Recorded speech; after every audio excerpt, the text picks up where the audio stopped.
Have you ever wondered why guys do certain things that seem to have no reason behind them? Isn't it confusing trying to understand the meaning or logic behind each one of these confusing actions? Well, what if I told you these actions actually do have a very clear and obvious reasoning behind them? You just don't know what it is yet.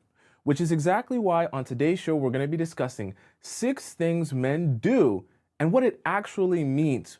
That way, you're no longer in the dark about a man's actions because you already know why he's doing it before he can even admit it to you. Welcome to the Players Club. If you're paying attention to me and everyone else in the live stream, please stay here present so that I know you're here present and actively.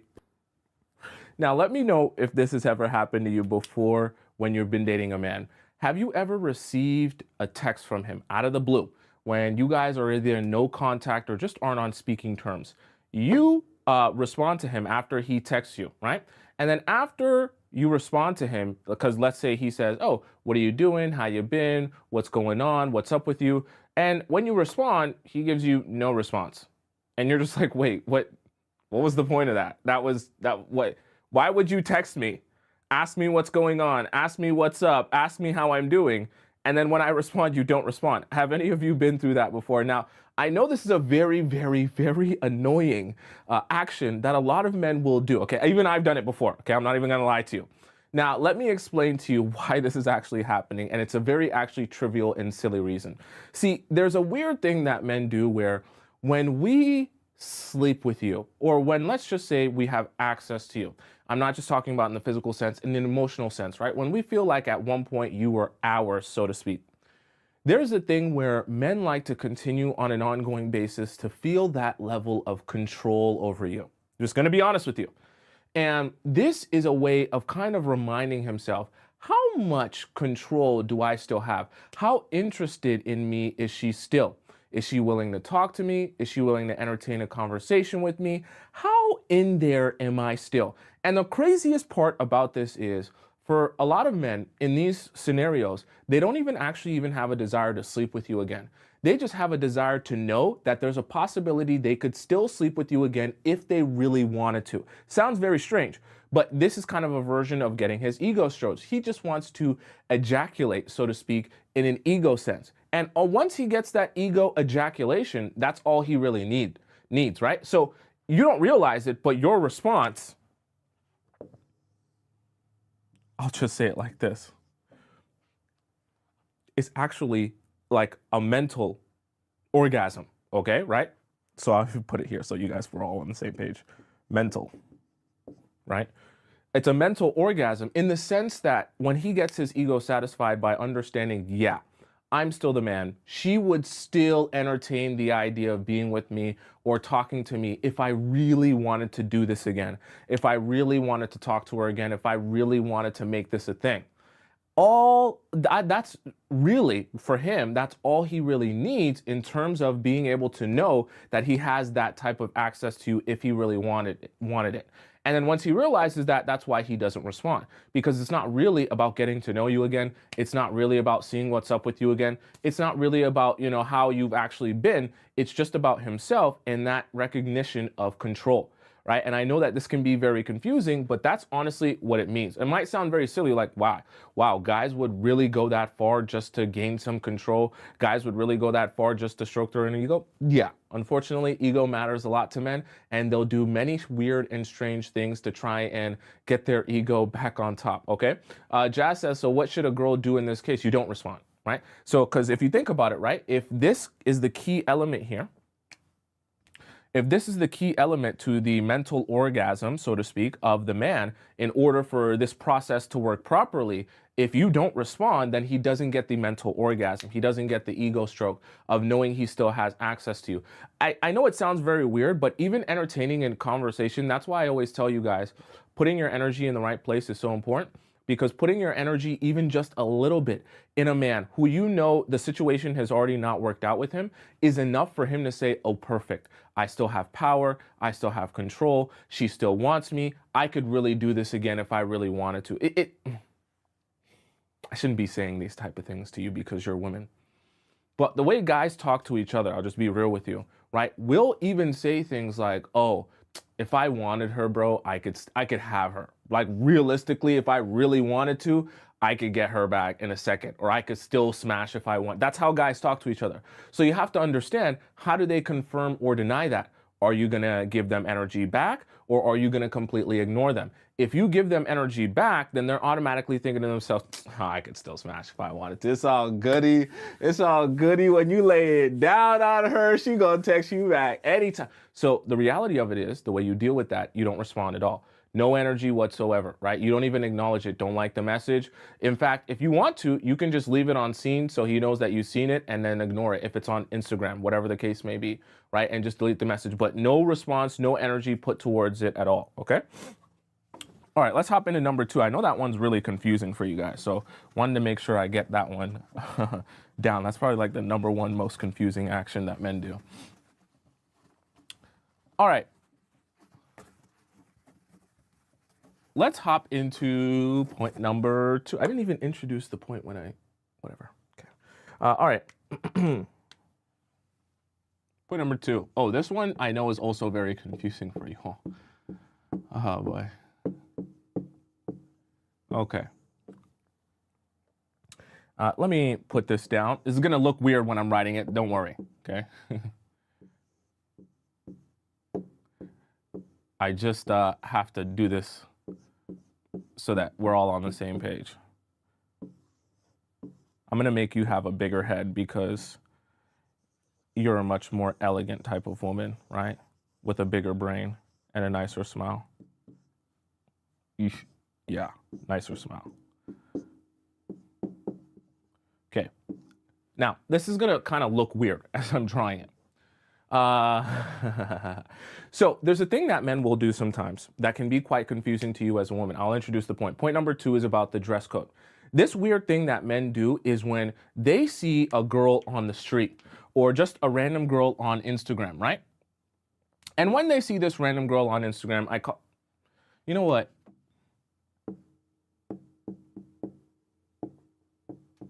Okay, we'll just so it's not so derogatory, all right? So when they see this random girl on Instagram or on the street or wherever it is that he sees her, right?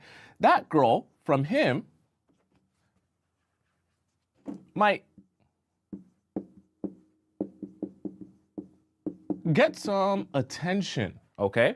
Right from him. He might message her, he might compliment her, he might say, "Girl, you look good," right? "You look so good." He might even do things for her, right? He might take her out. He might spend some time with her. He might even, in a lot of cases, hang out with her, right? And so this can be quite confusing because when you see how he treats or goes about these girls who are dressing a particular way, very provocative, showing a lot of skin, you see him not seem to have so much of a problem with it. But then when it comes to you, all of a sudden, he wants you to cover up. And all of a sudden, he seems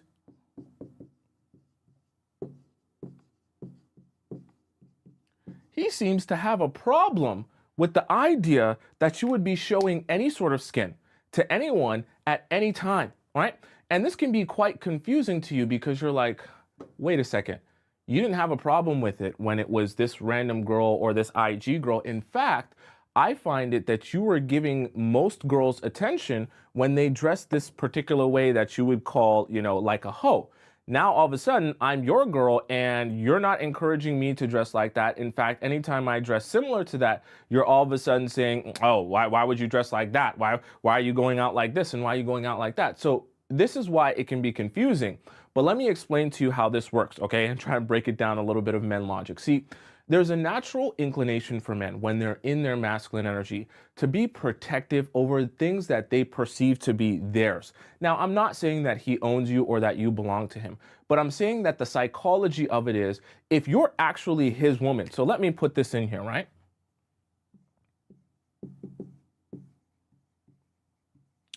If you're actually his woman, meaning that you guys are boyfriend and girlfriend or whatever the case may be, there's a different perception that he has of you a lot of times. See, he's going to think of other women here, and then he's going to think of you up here in his mind. So he's going to think the way that you go about life, the way that you do things, the way that you talk, and the way that you walk is different from all of these other peasant women. That's actually not a bad thing for you. We want that concept to exist in his mind in order for him to treat you properly. So this can be really confusing because you might think, well, why doesn't he encourage me to dress the same way that he encourages all these other girls to dress? But the problem is these other girls, while they might be fun for a little bit, right? We call these girls fun girls, right? While they might be fun for a little bit, a lot of times men come to a realization at some point or another that this isn't actually the type of woman he wants to be investing in and he wants to be raising his family. Okay? Now, for some men, depending on who they are, where they're at in their life, it takes them longer or shorter to realize this. Some men even end up dating this woman for a little bit, and then they realize, oh, that was probably a mistake. The reason I say that is because when men are in their natural element of being a father, being a masculine energy, being someone who can actually lead and take on the roles and responsibilities of being a leader in a family, they embody something different, and their psychology and their mind changes. And the way that they view you changes a little bit. So the reason that I'm saying this, because it can be so confusing to receive this and see this of men, what I want to kind of help you re-understand about men that are doing this is it's actually not meaning necessarily a bad thing. It just means that he sees you and views you in a different light than he does these type of women, which is actually not bad. And of course, when a man is in his masculine energy, he's going to be protective of things that he wants to protect, things that he really values. Now, obviously, there's a limit to this. Obviously, you can get to a point where it becomes controlling and it becomes too much because he's trying to literally control your entire life. That's not what I'm referring to. I'm referring to the subtle ways a man will say, hey, that one makes me a little bit uncomfortable, or, just, make comments about things that maybe he wouldn't care to comment about if it was some random girl. And in some cases, you might even see him giving attention to some of these random girls that dress this way. So I understand how confusing that can be, but also understand that when you are this woman up here, instead of the crowd down here, there's a different way he'll perceive you, which is not necessarily a bad thing. Now, does that mean you have to change everything about how you dress or how you choose to go out? No. But there is a compromise here, and you want to understand where this is really coming from. It's most of the time not coming from a place of, oh, I dislike you and I want to control you and I want to take over your entire life. More times than not, it's coming from a place of, hey, I'm protective over you because I know how beautiful and amazing you are, and I also see you differently to how I see these women. That's actually a pretty good thing, okay? I dropped my marker here. Does that make sense to all of you guys? I want to make sure I clarify some things if any of you are confused about that, right? Blue says he will tell you that when he is afraid you will get the attention of richer men. See, this is the thing. Sometimes it can cross a line, of course, and be controlling. And I definitely will admit that. But not all the time is it necessarily a control thing. Sometimes it's just, hey, I don't see you like this woman. So when you dress like this woman, it's a little bit uncomfortable for me because I see you in a different light. And men are naturally, you have to understand, like men are going to be men in the sense that they are going to get a little bit protective over you. I don't want you all to ever try and suppress your man's desire to be protective over you, because that's a good thing. Now, obviously, there's a limit to that, but we don't want to suppress that to the point where your man is okay allowing you to do everything, because you're kind of taking away a little bit of his masculinity. And then when it comes for him to take control in other ways, when it comes for him to like actually make decisions and be a man, it's the same suppression, right, that he's been dealing with that will stop him from actually feeling like he can make decisions or he can speak his mind, right, or he can take control of the situation, not even necessarily with you, but just in life. So we want to make sure there's a proper balance there. We don't want to let things get out of whack, right? Someone said, what? Is that a side ponytail? Yeah, that was your vibe today. That was your vibe, side ponytail, right? Someone said, how much skin is too much skin? I guess I guess that really depends on the man, right? And I guess it really depends on you. What do you think too much skin is? It's kind of like the way I always think of this is like, it's kind of like a group consensus. I don't think that it's one thing or the other. It's just kind of an understanding that you come to with a man of what works and what doesn't work. And if it doesn't work for you, what he thinks works for him, then you guys have a misalignment there, which is perfectly fine. You probably shouldn't be in a relationship though. All right. let's hop into point number 3, okay? Make sure that looks nice. Okay. Now, this one is something that a lot of men will do. It's kind of toxic, but we're all a little bit toxic in certain ways. And I'm going to put this down in a visual so we can understand this.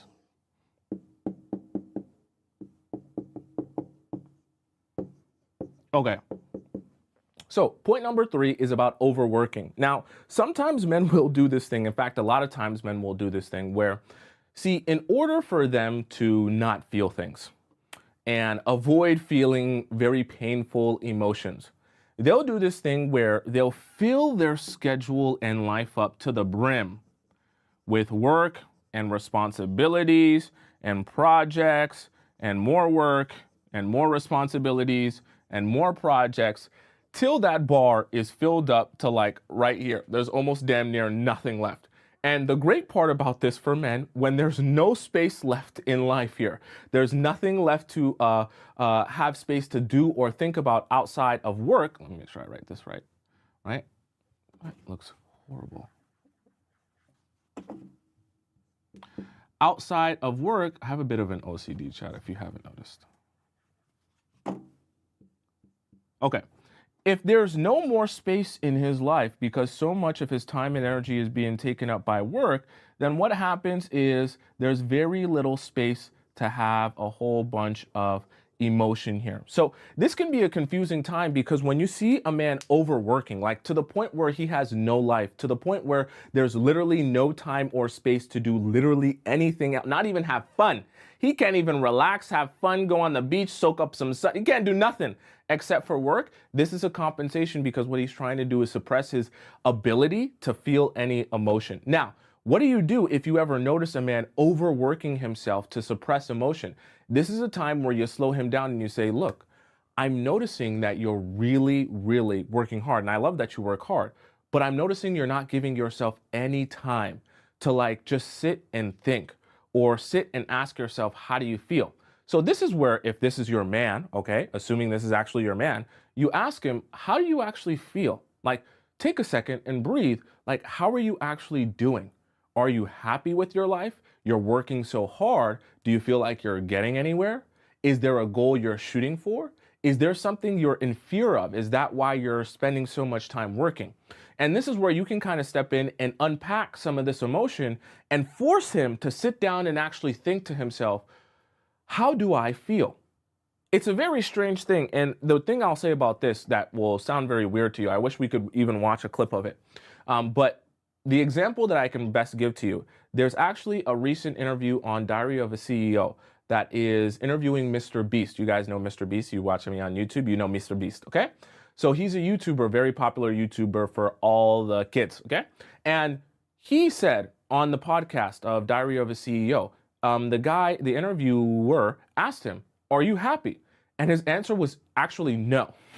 He actually said, no, if anyone was in my shoes, they'd be miserable because no one would want to spend this much time working and doing things because they'd be miserable. And I'm miserable. He literally said that in his interview. And it's funny because when you work so hard to the point where you have no space for anything else, right? And there's no space for emotions, you don't really have time to feel things. You don't have space to feel things. And if you don't have someone balancing you out to help you unpack those emotions, guys will do this till they die, right? They'll work so much and have so little space for emotions, and they'll make so little space for emotions that they'll just never ever feel things. Okay, so that's where you come in. This is why you're an amazing, awesome woman that brings things to the table that men don't have. This is where you come in and you help him unpack some of these things so he can take this work down just a little bit. Not that she's not going to work, okay? He takes it down just a little bit so that there's more room here for some more emotion, okay? Right? And you can fill some of this up here and have a nice balance in life where he can actually feel some things and he can actually assess to himself, am I happy? Am I going in the direction that I want to go? How do I feel about my progress, right? And all these different things, right? This is kind of the version or the part of relationships that a lot of people miss or they don't understand, especially if you're dealing with a workaholic man. That's me, okay? I'm a workaholic man. So these are the type of things us workaholic men need to balance us out. We can't, if we're left to our own devices, we're just going to work all day and you never do anything else. Okay. All right. Let's go on to point number 4. Okay.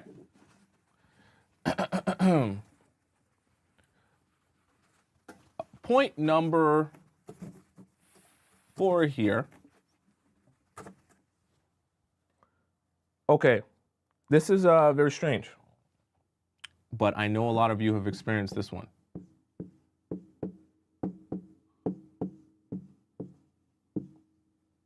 Okay. Now let me get into a little bit of a visual here so that we can understand each other.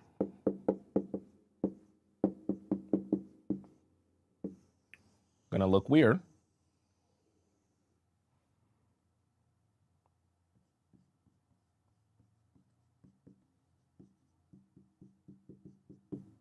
Okay, so our point number 4 is about playing dumb. Now, there's a thing that men will do where when you're dealing with them in any particular situation, they will play dumb to the point where it actually becomes invalidating of your feelings. Let me give you an example of what I mean by that. Let's say you go out to an event with a guy that you're talking to. And at this event, let's say he has a friend that he's known there that's a woman. And he's talking to this woman and he's like, yeah, you know, this is my friend, da da da da. And let's say you go off and you do your own thing and they're still having a conversation. 5 minutes goes by, 10 minutes goes by, 20 minutes goes by, and you're now in another circle with your own group of friends talking, and you're still seeing just him and her isolated having conversation. They're laughing. Ah, ha, ha, ha, ha. She's touching his arm. Oh, you're so funny. He's Kevin Hart all of a sudden. He's never told you a joke. Now all of a sudden he's Kevin Hart. She's showing all 32 teeth. He's showing all 32 teeth, and they seem like they're having the greatest time ever. 20, 30 minutes goes by. They're still there having a conversation until the point you step in and you say, hey, I think I want to leave now. And he's like, what? We just got here. I'm having such a good time, having such a good time. Nope, I want to leave. And then on the way back, you're silent, okay? And you start bringing up the fact that it kind of bothered you the way that he was talking to that woman. Even though that they're friends, it's just kind of like this isolated, extended conversation with all 32 teeth showing kind of rubbed you the wrong way and bothered you a little bit. Now, this is the thing that men will do in that process. He'll say, huh? But that's my friend. I don't understand what the problem is. Yeah, you guys are friends, but you're flirting. Huh? I don't even understand. How were we flirting? What was the flirt? You were laughing, touching her arm. She was touching yours. You guys were so close. What? We're so close because like we're just close, you know, type of friends. She's been with me since the sandbox. Yeah, but that's a little inappropriate because like I'm your girl and I'm just here on the side. What? You were on the sidelines. I was inviting you to have this conversation if you wanted to. Like me, I don't even understand what you have a problem with. Like me and her, we're just mad cool. I'm really confused. Like, what is your issue here? Like, I don't even understand why you're even upset about this. Me and her, we're cool, and I told you we're cool. And this is what happens. See, in a situation, when he can fill it up with confusion, I don't even understand why you would even feel that way. It doesn't even make sense to me based on what happened. I'm very confused because you shouldn't feel that way based on what you saw and observed. And it's really confusing to me how you even came to that logical conclusion. This is the thing that, and some of you say that's kind of a version of gaslighting, but this is the thing that playing dumb will do. It's almost kind of like a version of weaponized incompetence because his ability to pretend like he's so dumb and so clueless as towards what you would have a problem with actually aids his case in invalidating your feelings, which is why I filled this whole circle with question marks and made the accountability very, very, very, very small. Because now, when there's so much confusion on his part, there's very little space left for him to have to be accountable to his actions. Because he can pass everything that he did off of, I don't even understand how you feel. I don't understand how you got there emotionally. And if I were you, I wouldn't even be in that situation or feel that same way. So all of this is so confusing to me, right? To the point where I don't even need to take accountability for this because I don't even understand what you feel. I don't understand why you feel that way, and I can't put myself in your shoes. Okay? So just understand when a guy is doing this, when he's acting as if he really can't even possibly put it together, why you would feel that way, it's a perfect way to invalidate your feelings, so then he no longer has to take accountability for that. So when you spot that, all you say is, okay. perfectly fine. You don't get what I'm feeling. You don't understand it. You don't see how I got there. No problem. I'm not going to continue over explaining myself. I'm not going to continue over communicating. I'm just going to know this for what it is. And then if you get to a point where you say this is not going to work out, then so be it, right? Because when you tell someone how you feel, or you tell someone what's bothering you, or you tell your partner how this is making you feel or making you feel uncomfortable, I should say, his response should be, okay, let me try and understand why that makes you uncomfortable, have some empathy, put myself in your shoes, and figure out a solution here. All of this is not a solution. It's actually going to make the process of you guys actually getting to a resolution a lot harder. Okay? Does that make sense? All right. Let's hop into point number 5. Okay? Playing dumb makes me very mad. I really hate when people do that. I really hate it. I really hate it. Let's go into number 5. Ooh, I know you guys don't like this one. Point number 5.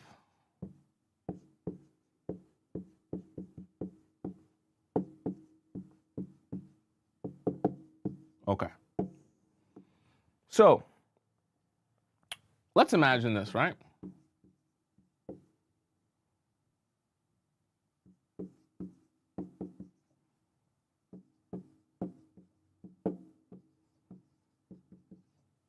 And then we'll have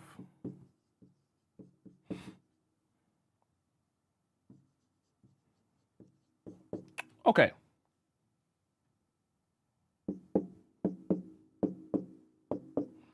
So let's imagine a scenario. So number 5 is broken promises. Now, what I want to kind of explain to you about this is it's something that men will do that can kind of feel confusing, but I want you to have clarity on why this is the way that it is and what it actually means on a deeper level. So let's imagine a guy says, hey, I really would love to go to this particular beach with you because I've always wanted to go there and I've never gotten to go with someone before. And he makes this promise to you that you guys will go to the beach next week on Tuesday. Next week, Tuesday comes and he's a no-show. Doesn't message you about the beach, doesn't mention the beach. In fact, he doesn't even text or call you the entire day that you guys were supposed to go to the beach that day because he said it sometime last week. And then you're wondering, why would you say that you wanted to go to the beach next Tuesday, have me anticipating it, and then not go? So you go from being happy about the idea of going to the beach with him because you're like, oh, I'm super excited, I want to do that, to end up being sad about not ending up actually at the beach with him. And let's say for the sake of example, he does the same thing with the sushi date where he says, oh, there's this really amazing Japanese restaurant that I want to go with you and I want to try it because I've never been there. And you're super excited and happy because he says you guys are going to go there next Friday. And then lo and behold, he's a no-show again or makes some sort of excuse and he breaks the promise. Now, this can be really confusing because you might say, well, why are you making promises to me of things that you want to do with me, letting me get excited about this, but then not following through, and then just continuing to make a different promise and continuing to not follow through? It's always taking me over the moon to feel like we're going to do something or do this really special thing and then never do it. Why not just not say it in the first place? Because if you're not going to take me on a beach date, why even bring up the beach date? If you're not going to take me on a sushi date, why even bring up the sushi date? It's very annoying to me, okay? And so this is what I want you to realize, and I want you to make this connection. See, the men that will do this type of behavior, you don't realize it, but they do the same thing for themselves. In the sense that with his own health, let's say, he has to go, yeah, you know, I want to gain 5 pounds of muscle. I want to go to the gym. I want to be jacked. I see some of these bodybuilders and YouTubers. They're looking big. They're squatting 4 plates. I'm going to be like that by the end of the year. Going to be a beast, okay? And he says that to himself, that that's one of his goals for the year. But when it comes to actually following through on that promise for himself and his own health, he doesn't do it. He flops, right, on going to the gym. He doesn't show up. He takes time off. He doesn't actually work hard even when he goes to the gym or try and improve in any way, shape, or form.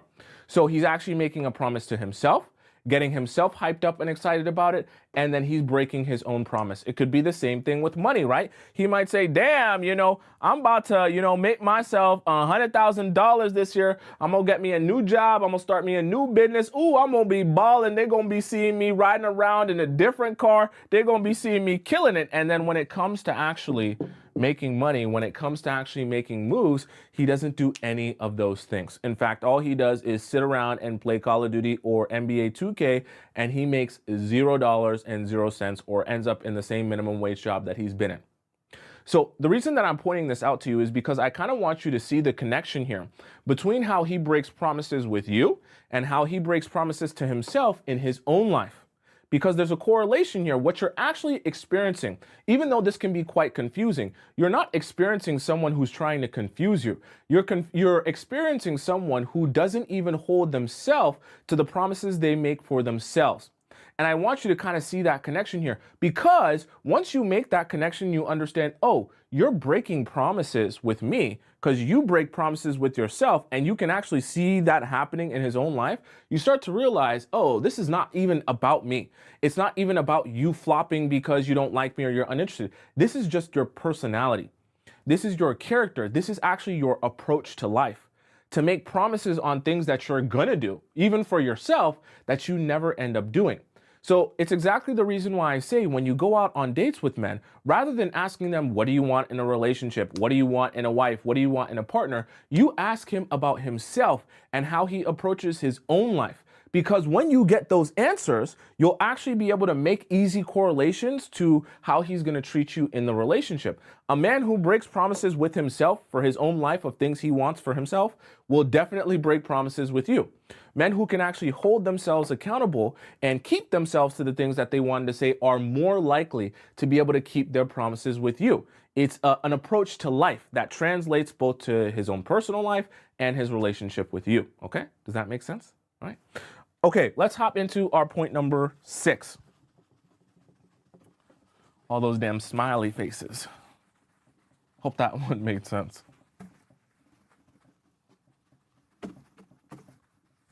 Okay.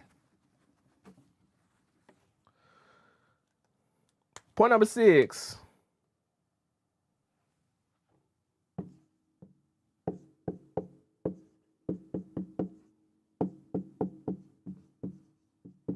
This one is going to require quite a visual because this will be quite confusing without a proper visual.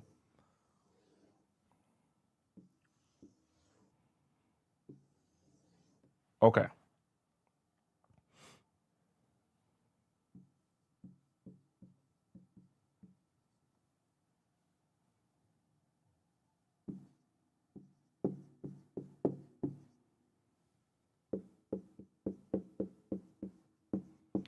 All right. Point number 6 is the fake forgiveness. Now, what does fake forgiveness mean? See, you might have experienced this before. Anytime you go to a guy and you have, let's say, an issue with him, let's just say for the sake of example, something you've done or said has upset him. And you know it has because you know him and you know how he acts when he's upset. And when you address it or you try to apologize or you try to talk about the situation or talk about how he feels towards the situation, his response is, I don't care, it's whatever. It's not even a big deal. Just let's stop talking about it. I don't even care. It's whatever. Let's move on. I don't want to talk about this anymore. And you actually allow yourself and him to move forward from that without discussing it. Mistake, mistake, mistake. Let me tell you what this is, why this is happening, and how this will end up. See, when you have a problem with someone, let's just say he doesn't like a guy friend you have, whatever the case may be. He has a problem with one of your guy friends. And this is something that's been bothering him, irking him, whatever the case may be, and you can tell it's bothering him. What's supposed to happen is you guys have a conversation about how he feels, how you feel, the things that is going through your mind, his mind, and you guys are supposed to transfer this right here over into the resolve bucket. Meaning that he feels good about the conversation you guys had. He got to get some things off of his chest. He got to be honest about how he really feels towards some things. And then you guys came up with the solution that works both for you and works for him, where people feel more secure and comfortable in this situation and in this relationship. That's what's supposed to happen. You're supposed to take problems from this bucket and you're supposed to work on them and transfer them into the resolve bucket, and then you're good. Okay, you can clear it out for the next problem. But what happens when a man tells you, yeah, it's nothing. I really don't even care about it. It's not even bothering me, even though you can see it's bothering him. And let's just move on and not talk about it anymore. When you do that, you're not ever going to transfer this to the resolve bucket. You want to know the bucket that this goes to? This is a very bad bucket, okay? This goes into this bucket here. Because what a lot of men will do, and this can be really scary, is they will say, yeah, we won't talk about it. It doesn't actually bother me. But it does. And what will happen is they'll bottle it up and then they'll say, down the road, they'll start to, Che just said it, right? They'll start to resent you because the problem that was supposed to get transferred into the resolution bucket never got transferred into the resolution bucket. It just kind of stayed there and lingered there and lingered there and lingered there until it got transferred to here. Now, what does the excuse bucket look like? It's a very dangerous bucket. See, when it comes time to make a decision about himself when you're not around, meaning, like, let's say for the sake of example, he's at a club and he's talking, he's out with the boys, it's someone's birthday party and he's seeing some girls or whatever the case may be. And he's thinking to himself, well, this girl's flirting with me, she seems very interested, but I know I probably shouldn't be entertaining it. But I remember how upset and angry she made me about this guy friend situation. I remember how much I resent her because she made this whole situation made me uncomfortable and we never came to a resolution and I still don't feel good about it and it makes me angry and she wasn't being the best partner to me. So you know what? Now when it comes time for me to make a good decision, I'm going to let myself do whatever I want to do. And then what will happen is down the road, let's say you catch him doing something nefarious or suspicious, he'll then bring up, hey, I know I did something bad. I know I wasn't the best partner to you. But do you remember the time where you had a guy friend and that guy friend was flirting with you too? And he was saying some inappropriate things to you too?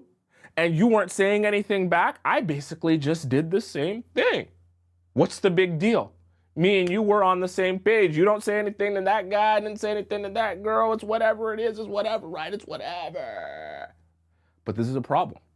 Because now you have a situation in which the guy has allowed this to fester simply so that he can have a situation as an excuse. So then what do you do in that scenario to avoid this outcome? What you do is you never, ever, ever allow situations to go undiscussed that they don't get transferred into the resolve bucket, okay? Never, okay? I don't care if you have to bring the same situation up 50 times. If you know that it's bothering him, you discuss it to the point where he is forced to tell you if he feels better and tell you everything he feels towards the situation and be honest about it. And then for both of you to come up with a resolution. Do not allow a situation to move forward or just ignore it until you put something that was in the problem bucket in the resolve bucket. Okay? Because I promise you, a lot of men will hold that in. And then down the line, they'll express it and they'll use it as some sort of excuse or some sort of reason to treat you badly. We don't want that. Now, I'm not saying all men will do that, but a lot of men will bottle it up and then it'll come out in a different way. And I don't want it to come out in this way. So make sure anytime he tries to, oh, it's not a big deal, I don't even want to talk about it, whatever, let's just move. No, you don't move on, ever. You never move on, okay? Always, I know it's going to sound weird, force a man who's your man, not a random man, force your man to talk about the problem, express how he feels, even if he says, it made me feel poopy, it made me feel uncomfortable, it made me feel sad. Force him, not like, like force him, but like, don't allow this, just yourself and him to move on and just not talk about it anymore. Anytime you have a situation where a man is asking you, let's just not talk about it anymore, do not do that. Do not do that. Do not ever do that. It's a lie. It's always a lie. Okay? It's always a lie. Men don't know how to process and understand their emotions and deliver it and communicate it. Don't ever listen to them. Okay? Don't ever listen to them. I should make a whole show about things men say that you shouldn't listen to. That's one of them. Anytime he says, let's move on, I don't want to talk about it anymore, don't listen to him.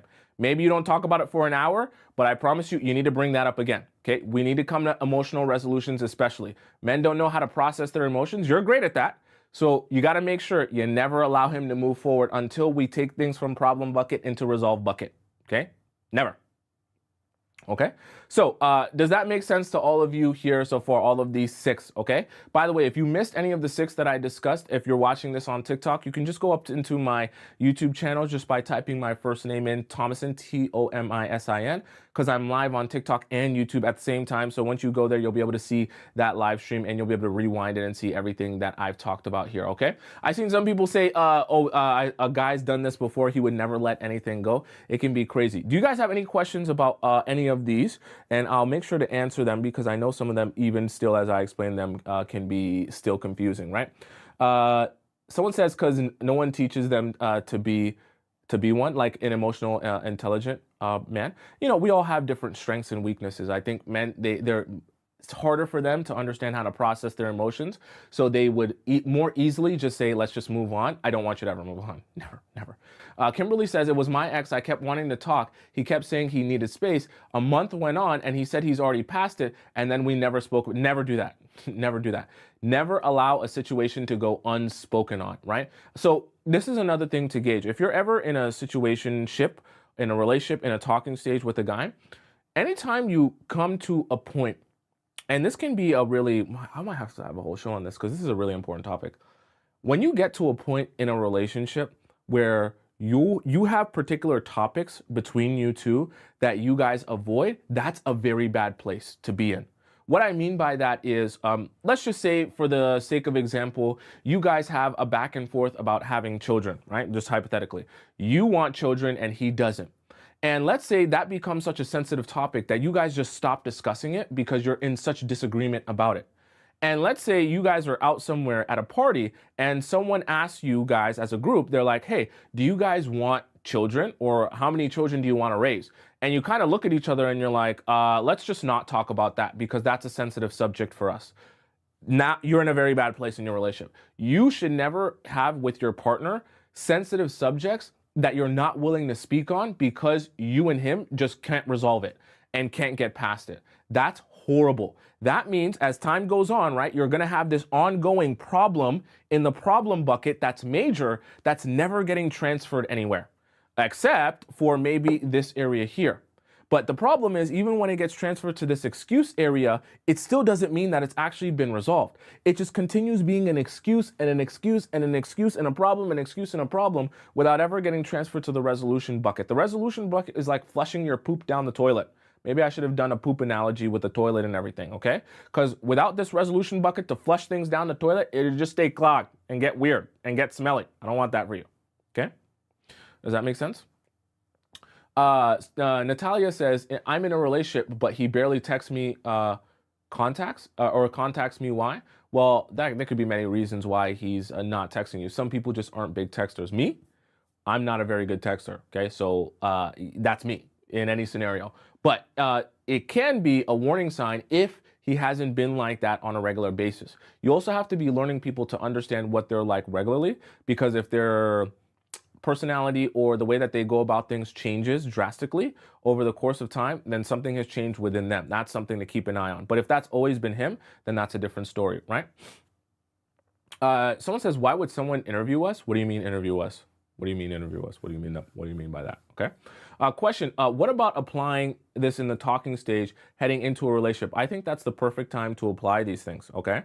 And try and understand these things, because when you're heading into a relationship, you're still building the foundation of the relationship you're about to have. In fact, for a lot of you, because I know a lot of you ask me questions like, hey, is this only for people who are married? Is this only for people who are dating? Is this only for people in the beginning? My advice is anything we talk about in the Players Club about relationships, apply all of those in the very beginning.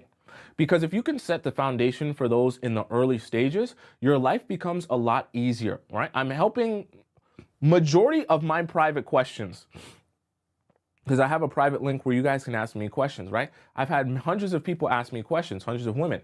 Majority of the issues that women are struggling from whenever they're in a relationship with a guy already is being like, Tomisin, I started watching your show. And as I'm watching your show, I'm realizing all the reasons my relationship has gone wrong. So now, how do I undo all of that stuff with the guy that I'm married to or the guy that I've been dating for 3 or 4 years? It's very difficult to undo all of that. It's easier to build a foundation from the beginning because then you're easy sailing down the road, if that makes any sense, right? By the way, to mention that, if you have a question for me that's unrelated to this show that you want to ask me privately and get my response on so I know exactly what your situation is in detail, go over to the link in my bio if you're watching this on YouTube or on TikTok, or go over to the link in my description if you're watching this on YouTube. Click where it says private relationship advice, and then you can submit your question to me, type it out, only I see it. Type it out as many paragraphs as you want, as many details. When you send it in to me, I respond with a voice message, usually 8 to 10 minutes long, and I'll answer your question by giving you advice or giving you perspective if that's what you need in order to help you get through your situation, okay? Someone says, what's the solution to the broken promises issue? Well, the solution to the broken promises issue is by, once you observe this, right?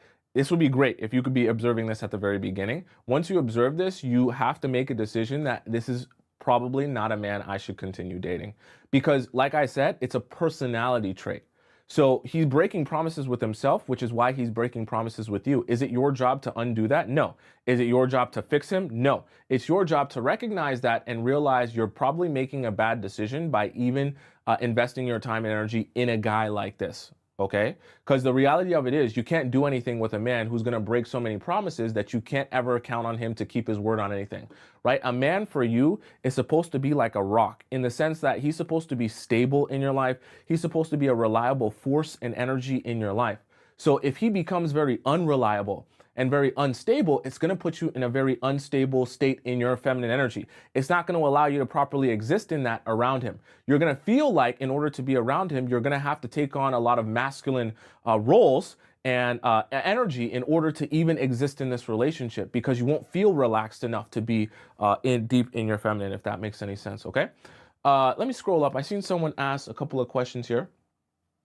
Okay. LP Baby says, question, when a man gives attention to other women with different dress codes, how should we manage our emotions and jealousy and realize men don't take these seriously, but still?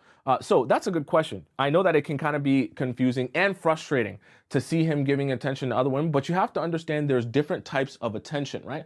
That's the most important. Sometimes understanding is all you need in order to like feel better in some cases, right? What I mean by that is understanding that a man looking at a woman who is dressed like a hoe, so to speak, doesn't necessarily mean that he sees that woman and says, hey, I want to make that woman my wife.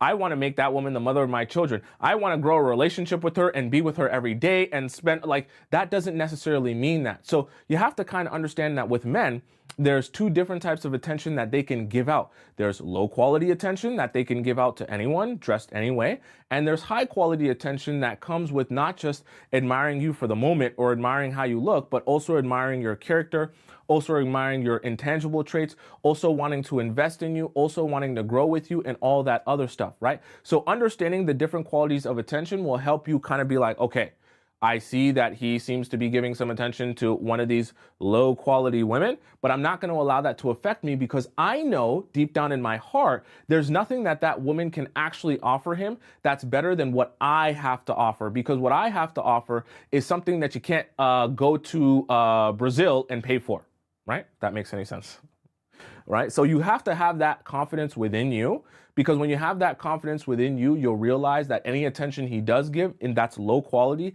is very fleeting, so to speak, right? Fleeting in the sense that, yeah, he can give a woman attention for 10 minutes, but that doesn't necessarily mean that that's the woman he's going to say, well, I want to marry her. That doesn't work like that, okay? Someone says, Thompson, what's the difference between a man calling you a friend versus saying that label for access? Why would he call you a friend for access? I don't understand why would he do that, okay?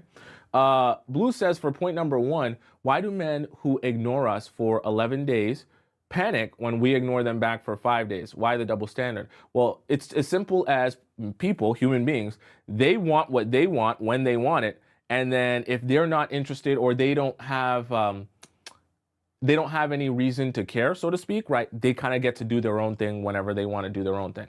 So the easiest explanation for that is selfishness, right? When he wants you to be available, he wants you to be available right now, in the second. When he doesn't need you to be available because his mind is elsewhere, he doesn't care to like actually have empathy enough to put himself in your shoes and say, hey, if I'm ignoring you for 11 days, that's not going to feel good on you. I should reach out to you. I should respond to you. But obviously, when he wants your attention, he wants it right now. It's just flat out. It's just selfishness. Okay, it's as simple as that.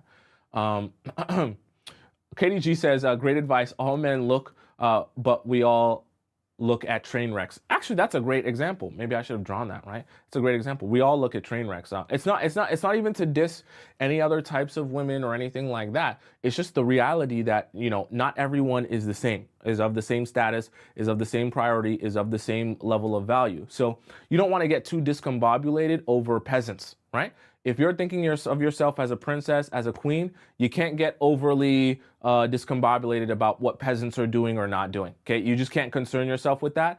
Even though it can feel like it's eating away at you, the less you concern yourself with that, I promise you, a lot of men, their energy is very fleeting. Okay, it's not gonna last very long, especially when you put no energy into it yourself. Okay. Sunny says, why does this also apply to several toxic people in my life regardless of romantic relationships? That's the amazing thing about the Players Club. You might come in here and learn something about relationships. You might also come in here and learn something about your friendships as well. That makes it try. All right, let's hop into our React segment here with our first. What is this? So you're telling me that a wife has to go to work just like her husband, the same amount of hours, but the husband comes home and he's tired, but the wife has to come home and she still has to cook, clean, do the dishes, do the laundry, make the beds, get everybody in their pajamas, brush everybody's teeth. She has to do all that while the husband just sits down and, you know, relaxes because he's had a long day at work? Yeah, that's what a wife is supposed to do. Okay, so then what is the extra things that you have to do as a husband? I make more money than you. I'm the breadwinner. At least I could come home after a long day and you cooked and cleaned the house. Yeah, but I had a long day too. It's not, I mean, just because I might not make as much money as you doesn't mean I'm still not doing something and providing to the family. Okay, if you have a flat tire, who's gonna go fix it? Me. I fill Okay, up well, I don't have a flat tire every day. Okay, I put gas Every in your day? car. I need to get gas every day? No. I need to get an oil change every day? You're not qualified to be a wife then, if that's an issue. Okay, well, you're clearly They're not meant to qualified to cook be and a clean. husband because you're trying to do the bare minimum of what husbands should probably do. And maybe a husband should also, we split everything. So you want me to do everything? You want me to cook, clean? No. I'm just saying we split it. So you're telling me. Okay. The reason I actually really enjoy this concept here is because it speaks to men in the exact language that they understand, which is logic. Meaning, let's follow the logic. I always like to say, let's follow the logic train, okay? And this is how, now, I never advise you to try and convince men who are obsessed that they want, I shouldn't say obsessed. If men have a desire to have a 50-50 relationship, it's not your job to convince them otherwise, okay? It's just, if you don't agree with that, then you go find someone else. Don't convince men. But this is what, if you just wanted to, you know, speak your mind or whatever the case may be, even if you didn't want to be with the guy, let's follow the logic train. If you're doing a situation where you're going 50-50 and both of you are working, it doesn't matter if his version of work makes more money or whatever the case may be. You're still both working, meaning you're still both spending 8 hours at a job. So that literally means if we follow the logic, then when you guys come home, right, and you're splitting the bills, you're going 50-50, whatever the case may be, you can't then have more responsibility at home on top of your already existing job when you have a job just like he does. And then he gets to come home and now you guys did 50-50. One person works, the other person works 50-50 equal. But now you come home and it's like 100-0 or it's like 80-20. Because when you come home, the 50-50, it's all even now. So the 50-50 starts again. Now you got to do 50% of the cleaning, 50% of the laundry, 50% of the cooking, 50% of the everything, 50% of the children. Some days he'll take them to school. Some days you will. Everyone has to work out the schedule. So it's perfectly 50-50 the whole way through. That logic makes perfect sense. So this is the thing. if men like the idea of 50-50, they better love the idea of taking care of 50% of the house chores too, because that is what logically makes sense. Now, if a man can say, yeah, I would do all of those things as well, and we could split all of that 50-50, then at least the logic train makes sense. You can't argue with that. But if he's saying, yeah, we'll do 50-50 in terms of income and all that things and splitting bills, but yeah, you got to take care of your woman responsibilities. Whoa. But the woman responsibilities consist of me staying at home and taking on the 100%, which is why because you're taking on 100% of the bills and all that other stuff. That makes sense. Okay, that logic makes sense. Now, any guy who's going to explain 50-50 to you, but then also say like this, right? Say that you got to take on these chores and that stuff because it's your job as a woman. He's confused. He doesn't even know how to break down the logic in a way that makes sense. You can't argue with people like that. You just got to leave them be. Honestly, just got to leave them be. So how do you get proposed quickly? Your men have been together for 8 months. Girl, that's too short. You don't even know nobody after 8 months.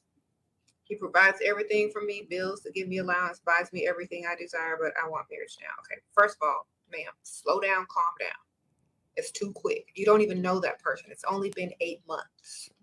You're not going to see that real person for about 2 years. Facts. All right? Slow your roll.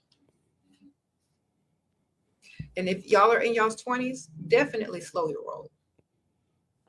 No need to rush. You see, a lot of times I hear you guys talk to me about, well, you say, well, I just want to be loved, or, I don't want to have to work this hard in terms of finding a good relationship. I don't want to have to work this hard in terms of dating. The truth of the matter is, majority, probably 70-80% of getting what you want in a relationship is just choosing the right partner, really and truthfully, especially for you as a woman. Choosing the right partner will afford you the benefit of not having to go through a lot of these difficult situations, which I actually want for you. I don't want you to have to experience that or go through that. But you have to understand the only way to avoid having all of that pain is by being very rigorous and detailed with your process of choosing the man that you're going to invest your time and energy into. Because if you can choose the right man, then you won't have to do all of this other work to understand this and understand that, because then a lot of this will come easy to him and you'll actually be able to be in your feminine. But choosing the right man is also allowing him, to reveal himself to you, and which takes some time. Like Shira said, I'm a proponent of slow and steady wins the race. I'm not a proponent of doing stuff like this quick. I don't like that at all. Anytime I've gone about relationships quick, it's never worked out. Every time I let it cook, I let it roast a little bit, even if it was uncomfortable for the other person. Oh, it's going too slow. No, just let it go. Let it build where it's supposed to build. It will still progress, right? It's not that you don't progress at all. That's a totally different thing. But as you're progressing, you're just allowing things to build over time. You're not trying to have everything happen in the first 2 weeks. That don't work, okay? Women claim they can't leave a man alone because the dick is too good, because the reality is that you're just too stupid to get a vibrator. First of all, the orgasm gap, you can look up the studies, you can listen to my podcast where I give the actual stats and research. But the point is that the gap between lesbians, gay men, and straight men getting off during sex, and then straight women getting off during sex with men, is so high that I know you're lying. And I just have a very hard time believing that man who does not give a fuck about you in any context, he doesn't text you, he doesn't call you, he doesn't sit in his car to make sure you walk through your front door, he just drives away when he drops you off. If he even picked you up, because let's be real, some of you are letting homosexual bums drive your car around and then return it on E, and then he is flopping around on top of you for maybe 10 minutes of some of the worst strokes, but because it's the only time that you physically know where he is, it feels good to you. And I would say you're confusing it for an emotional connection, but I think at this point I'm beginning to realize that you just don't want that for yourself. So I can't care about what you don't want, but I can care about the fact that you're not going to continue to perpetuate these lies. That is my hottest take. Since this ad won't be here in a week, I used to make a lot of content talking about women move better with men, and then I stopped it for the same reason that everyone stops, because it's so frustrating to talk to a revolving carousel of dumb bitches when the advice is so simple. He cheated on you a bunch of times, he's going to keep cheating on you because he can. If you don't want that to happen anymore, leave. Obviously, I'm not talking about domestic violence, but I'm not going to give the rest of the disclaimers. I don't care if you're having casual sex. I don't care if you're having loving, let's make a baby sex. The point is that somebody has to respect you as a human being. Like, somebody has to care about your well-being in order to really please your body. That man that you have doesn't do that, so this excuse of like, oh, the dick's too good. No, it's not. Hate when bitches hee and haha about that. I hate seeing a bitch laugh about the fact that she's like, oh, well, you know how men are, or like, you can. So what she's saying here, I do like some of what she's saying, like in the sense of your idea, even of what good sex is, good pineapples is tainted by the fact that you might think, oh, well, even though he's not treating me well, I'm still getting good dick. But the reality of it is good dick is actually feeling safe with the guy that is dicking you down. That in your mind, when you're actually sleeping with him and you actually feel safe with him, it actually creates a whole different scenario in your mind and unlocks a lot of emotions and feelings and stimulation that you've never had before. I won't get too deep into it, but on multiple occasions, I shouldn't even be telling you. We're going to delete this part. Okay, we'll delete this part. But on multiple occasions, I've actually had a woman cry. I think I said this before. Maybe I did. Cry on me during sex. And not because they were upset or anything like that, just from being emotionally overwhelmed of actually feeling like safe, like feeling like seen, feeling like they're protected and all that good stuff. So I say that to say, if you have never experienced that, you'd be like, people cry tears of joy or over, what is that? That's even a thing? I thought guys just hit it from the back and that's it. I thought that's all the enjoyment you can get. No. There's a whole different level of enjoyment you can actually receive from sex, but you were not going to unlock it unless you unlock the safety part, unless you unlock the protection part, unless you unlock the part of a relationship where you actually feel like this man cares about you and is here for you, not just using you as a toy, so to speak. Okay. Someone says, what does that even mean? Someone said, I've never felt that. It's okay. Even if you've never felt it, it's not that you can never feel it. You just have to understand there's levels to this. So when you finally get to that place, you have to understand it's not just about, oh, does a guy have a big schlong and can he D me down, right? There's so much more to your enjoyment, even of sex, than just the size of his pee-pee or whether or not he spanks you, right? You'll get it when you're there. It's always easy to break up with a good girl, but it hurts them a lot later. It destroys them later because the first couple months they know that you're sad and they're going to expect you to reach out to them and they're going to expect you to beg and cry and plead and just be by yourself at home. They know that you're going to do that because you're the good girl. But when they start to let the time pass, 6 months, 7 months, 8 months, a year, they start to get a little concerned. So when they're letting you know that they're not a good fit, that they're not loyal, that they don't care about you, that they don't respect you, it is the best thing that can happen because now you can take your energy, your time, your effort, your resources, and redirect it to something that actually makes more sense. And typically, the thing that you should redirect it to is yourself. Good girl. Okay, I like that. I agree with that. I think that this is good. The music is very loud. The music be very loud on some of these, but I do agree that's a good advice. You always have to be protective of where your energy goes and where your energy flows. And even giving even the tiniest little itsy-weetsy bit to a man that you either are still with or are hoping you're going to be with or whatever the case may be is serving you in ways that is doing a disservice to you, your self-respect, your value, your self-worth, and even to his perception of you. Because when you give energy to men who know they don't deserve your energy, they also see you a particular way, right? And they see how they should treat you through that perception. I've never told this story before. I was with a girl for about 2 years. I was going to school in Texas, and we drove from New York to Texas, and she got in my car, and 5 minutes into the drive, she starts hysterically crying. And I was like, why are you crying? And she was like, because I know this is the last time I'm ever gonna be with you. And I was like, fuck, because I know she's right. I got to Texas, we had our last night together, and the second day I was in Texas, the girl I really wanted for the last 4 years, like kind of opened up to me and said she wants to talk to me. And once I saw that text message, the girl I was with, the girl I told, I love you, every single day, I couldn't even speak to her anymore. She would call me, and I'd be on FaceTime with the other girl, and I'd be like, sorry, I'm in a meeting with my coach right now. And then it got to the point where I called my dad, and I said, there's a girl that I've always wanted. She's showing interest. I don't want to be with this girl anymore. And he was like, you got to do what makes you happy. Life is too short to not be happy. So I ended it. And the night I ended it, I sat in the car and called my ex-girlfriend from high school who broke my heart. And I asked her, how did you get through this? Because I know you saw what you did to me. And this is the first time I ever broke anyone else's heart. How'd you get through this? And I fucking cried by myself at 2 a.m. after I broke up with someone because I knew how much she loved me. I've never told this.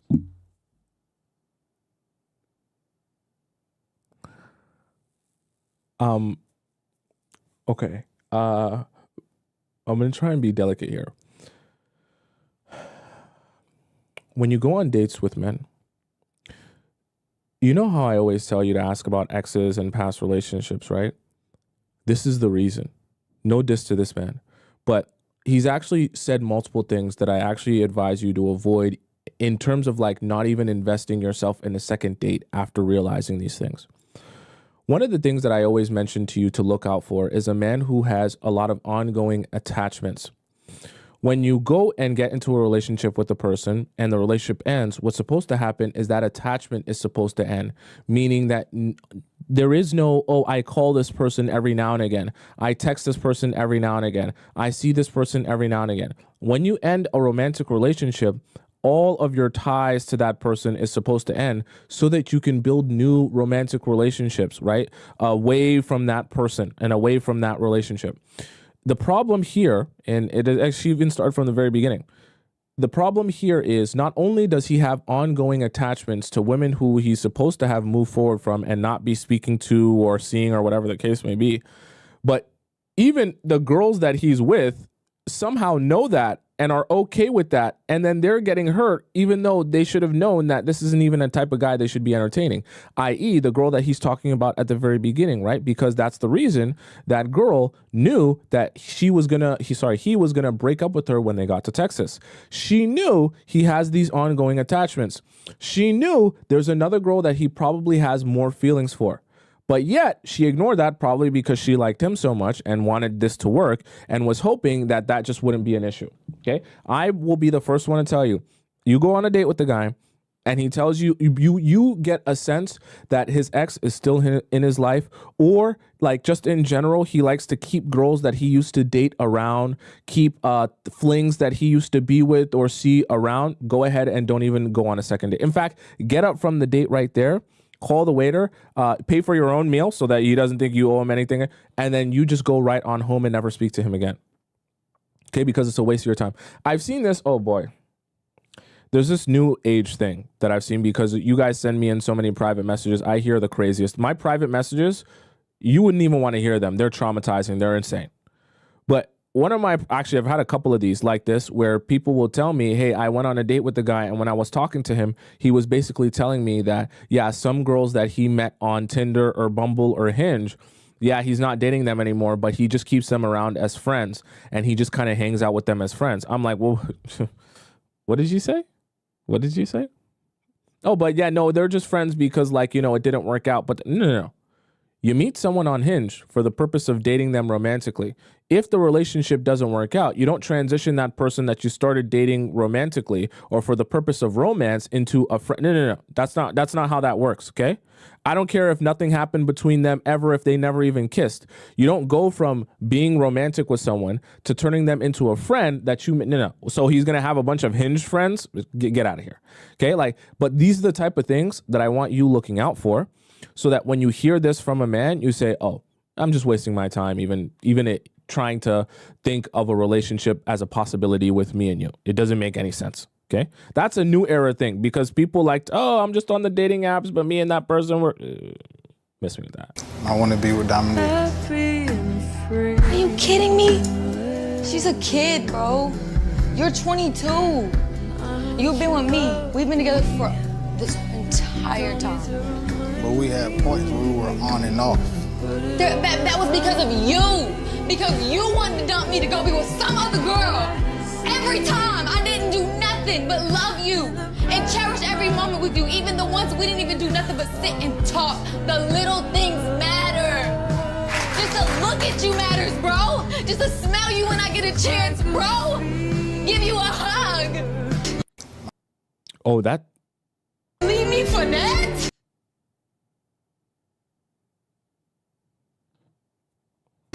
I want to be with. Okay, I'm not gonna make any comment about that. But what I will say is, if the guy tells you that he doesn't want to be with you, your response should just be, okay. I know it's hard. Obviously, it's hard. Obviously I get it. It's hard. It's hard. It's very difficult. I'm just saying it. I'm talking out of my butt. It's very hard to actually do that. But the best response is just okay. When men ask for, I want space. I don't want to talk anymore. I want to go do my own thing. I want to be with this. Okay, just let it go. Even if you want to crash out, I want you to go home, crash out inside your pillow, okay? Scream in your pillow. Yell when you get into the car. Whatever it is, don't show him that. Let him just say, okay, and then the first question in his mind will be, damn, does she not care? Damn. She just let it go like that? Damn, she's okay with it like that? And then instead of thinking so much about being with the other girl, he'll be thinking, damn, why is she so okay with the fact that I don't want to be with her anymore, or I want space now? And then where does his attention and focus go? It goes back onto you instead of being on the other girl. It's ironic and it's very weird. The more you push and say, why do you want to be with the other girl? I did this and I want you and I want to be with you and I want to make this. It actually doesn't work. It has the opposite effect. It makes him think more about the other girl and being with the other girl rather than being with you. Because now he's like, oh, I don't want to hear that. I know that I want to be with this girl, right? And you actually aiding him in convincing himself how much he wants to be with the other girl. When you say, okay, yeah, go do your thing, and you just walk away, he's like, wait. It can't be that easy. That's very weird and strange. That it's that you're supposed to cry. You're supposed to be very upset. That's weird. That's very weird and strange. Maybe I made the wrong mistake. Maybe let's come back to this. Maybe we can have a discussion. This shouldn't just end like that, right? Men are weird like that. I'll be honest with you. Is he dating you seriously, or is he just wasting your time? Welcome to the Daddy Academy. First things first, our government hates fun, so if you want to keep following me, I've been posting all the same stuff on my Instagram right here. Follow me here, and I also have a podcast talk show coming out very soon. Follow this link, follow my YouTube at the Daddy Academy, and without further ado, let's get into the video.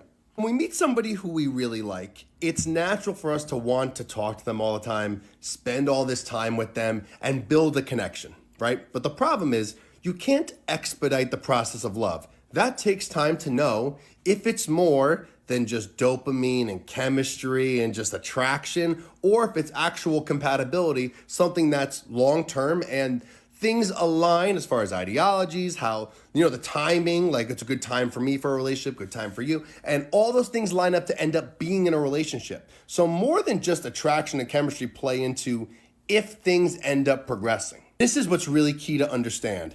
A lot of people fall into that like kind of mid-range category, right? The people you would end up dating are at the very top of your list. Let's say on a scale from 1 to 10, 9 and 10s, right? Those are like, you meet this person, within a few dates, you're like, this is girlfriend, boyfriend material. Like, this is the type of person I want to be with. Most people fit more into like the 8 to 5 category, where it's like, I really like this person, super cool, we get along really well. I would sleep with this person and I want to spend time with this person, but push comes to shove, I'm not going to keep progressing this to a relationship because I don't really feel it. That is going to be a majority of men that you meet. And it's very important to take things slow like I talk about, because men don't want to invest time. Time is the currency, not like a month. A month's not a lot of time. 3 months. 3 months is a lot of time. If a guy invests 3 months into you, weekly dates, consistent talking, positive trajectory, that's a man who wants a relationship with you. Okay, could it not work out? Sure, but like 9 times out of 10, if a guy's doing all that, he wants a relationship with you. Men who are after just casual and aren't taking you seriously want to expedite the process, get as much out of you in a short period of time as possible, and then bounce. So going slower and making a man invest time for that delayed gratification. What's the gratification? Being able to sleep with you, getting your validation, your time. That is how you will start to separate the men who are coming to try to get into your world, right? You are going to separate the men who aren't serious. And you're going to get a lot of men that drop off. You're going to get a ton of men that drop off. But you are now only welcoming in a higher echelon of man, if you will. That's exactly why I love what he said here. That's exactly why I tell you, don't worry about attracting every man. That's not what the Players Club is about. That's not what you're even trying to accomplish here. You're not trying to set yourself up to attract every man ever in existence, because you're not even going to be with every man ever in existence, right? There's a lot of garbage and low quality men that you don't even want to be worried about aligning yourself with or being attractive to. What we're trying to do is we're trying to understand, yes, how men think, but specifically, we want to understand, how do the men you actually want think? How do they process information so that when you find a man you're actually attracted to, actually has the qualities that you want, actually has the character that you're interested in and want to invest in yourself, that you present yourself the right way based on your understanding of how men think and receive information, so that he continues to pursue you, he continues to do the jobs necessary, he continues to like you, and his perception of you is in the way of a wife that he wants to invest in and build with, right? That's what we're trying to do for you. Now, in that process, as we're doing that, some of the men that come into your life will be like Nico said from the Daddy Academy. There will be low quality men that aren't what you're looking for, or there's just, we'll call them even lukewarm men that kind of, they'll date you, but they just really want to sleep with you. They're not really interested in building with you that much, that they just kind of want to have fun and enjoy themselves. Those men also you want to filter out. So when I give you guys strategies like, oh, wait this amount of time to sleep with him and allow this to progress, don't go on more than one date per week for that first month, especially don't have marathon dates. Some of you say, well, Tomisin, some men are going to say no to that, or they're not going to be interested in me after that, or whatever the case may be. And I say, great, that's awesome. You don't realize you're taking wins that way. Every time you have a man drop off before you ever sleep with him, that's a win. You're not losing out that way. In fact, it's so beneficial to you because now you know, I avoided investing my time and energy into someone who wasn't even serious about me. And I allowed this process to go even faster, because when he realized I wasn't going to give him anything, he realized how much of a waste of time for him this was, which is great because he wasted less of my time by fooling me for a longer period of time, if that makes any sense. Okay. Which is exactly what we want. Okay. Let's hop into our next segment of the day. Okay. Because I know we have a lot to do. Okay. For those of you who know what segment is coming up, please spam it in the chat. Say it over and over and over again. Okay, it's a very important time. It's a very special time. It's a very amazing time. It's a time where you're going to laugh and cry. Don't look at your clock. Don't look at your watch. Don't look at your phone. Don't look anywhere else in your entire home. If you don't know the time, I'm going to tell you the time.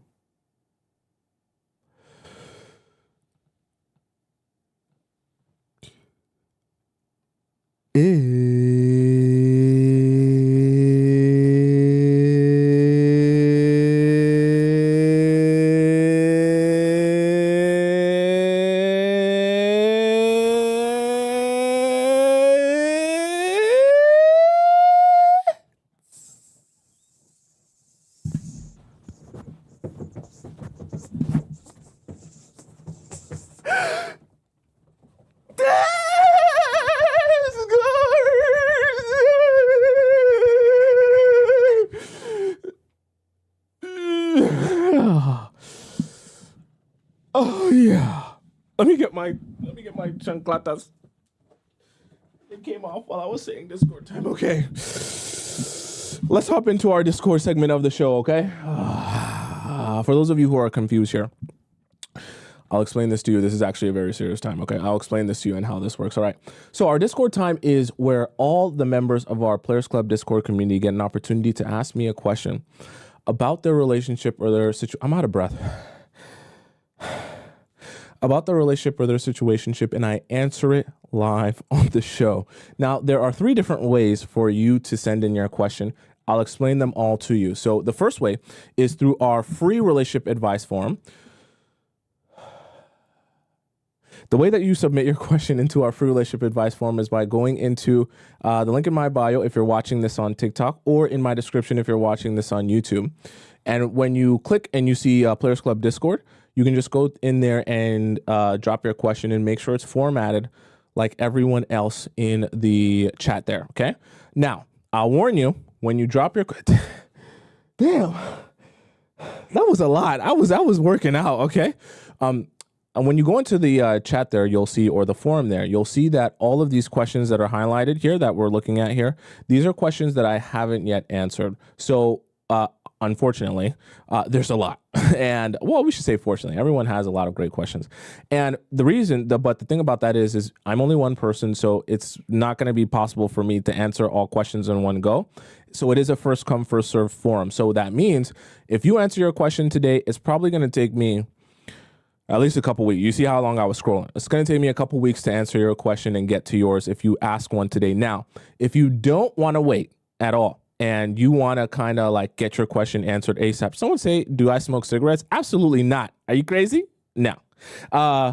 If you want to not wait for your question to be answered and you want it to get answered ASAP or on the very next show, you can also send your question into our premium. What is going on here?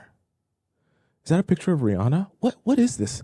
Okay, you can also send your question into our premium relationship advice forum. The way that this forum works is that when you go into the link in my bio if you're watching on TikTok or in my description, you click where it says premium Discord relationship advice. That link will take you to a place where you can donate to the show. And then in your donation, you also add in the title of your Discord username and the title of your question. That way, when you drop your question into the forum, I get a notification on my phone and I'm able to see that that's you and that's your question and it's supposed to be in there. And that confirmation will allow me to make sure that when you're skipping the line of people, you actually deserve or are supposed to be skipping the line of people, because obviously there's so many patient people in the free section waiting their turn. So we got to keep it fair for everyone, right? So that's how we do the premium section. And the last way to submit your question to me is if you, what is going on here? Is if you have a question for me and you don't want your question to be answered live on the show because you just want to keep your information private, you can also send me a private question. The way that you do that is by going to the link in my bio on TikTok or in my description on YouTube. Click where it says private relationship advice. And then when you click that link, you can type out your question, as many details as you want, send it in to me. And then I respond with a voice message. It's usually 8 to 10 minutes long. Or longer, depending on how long your message is. And I'll send it back to your email. No one else will see the question except for me. Okay. So those are the different ways you can send your question. Let's start off with, oh boy. Okay. So we got some screenshots here for this one. Let's start off with our first question here, which comes from Blue Eyes. Blue Eyes says, texting flop. Okay. Texting flop. Hi, Tomisin. I'm 34 years old. I'm single, living in South Korea. Okay. I want to visit South Korea one day.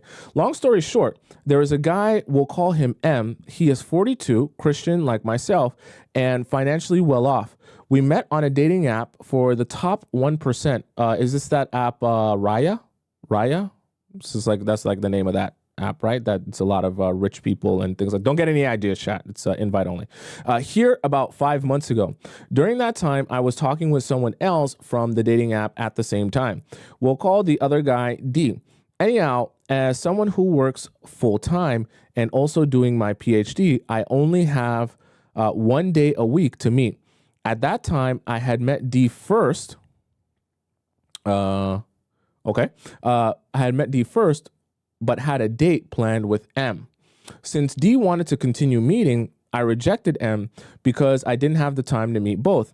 I will put a screenshot of the rejection. Anyhow, things did not work out with D, so a month and a half later, I ended things. After I rejected M, his calm response made me wonder if I shouldn't have rejected him. Men usually either flip out, beg, or don't reply when I reject them, so his response was a pleasant change. Anyhow, I have been spending time in M City since I am on vacation. I often thought about him, but remember you told us to never approach a man since we cannot be in our feminine, so I didn't.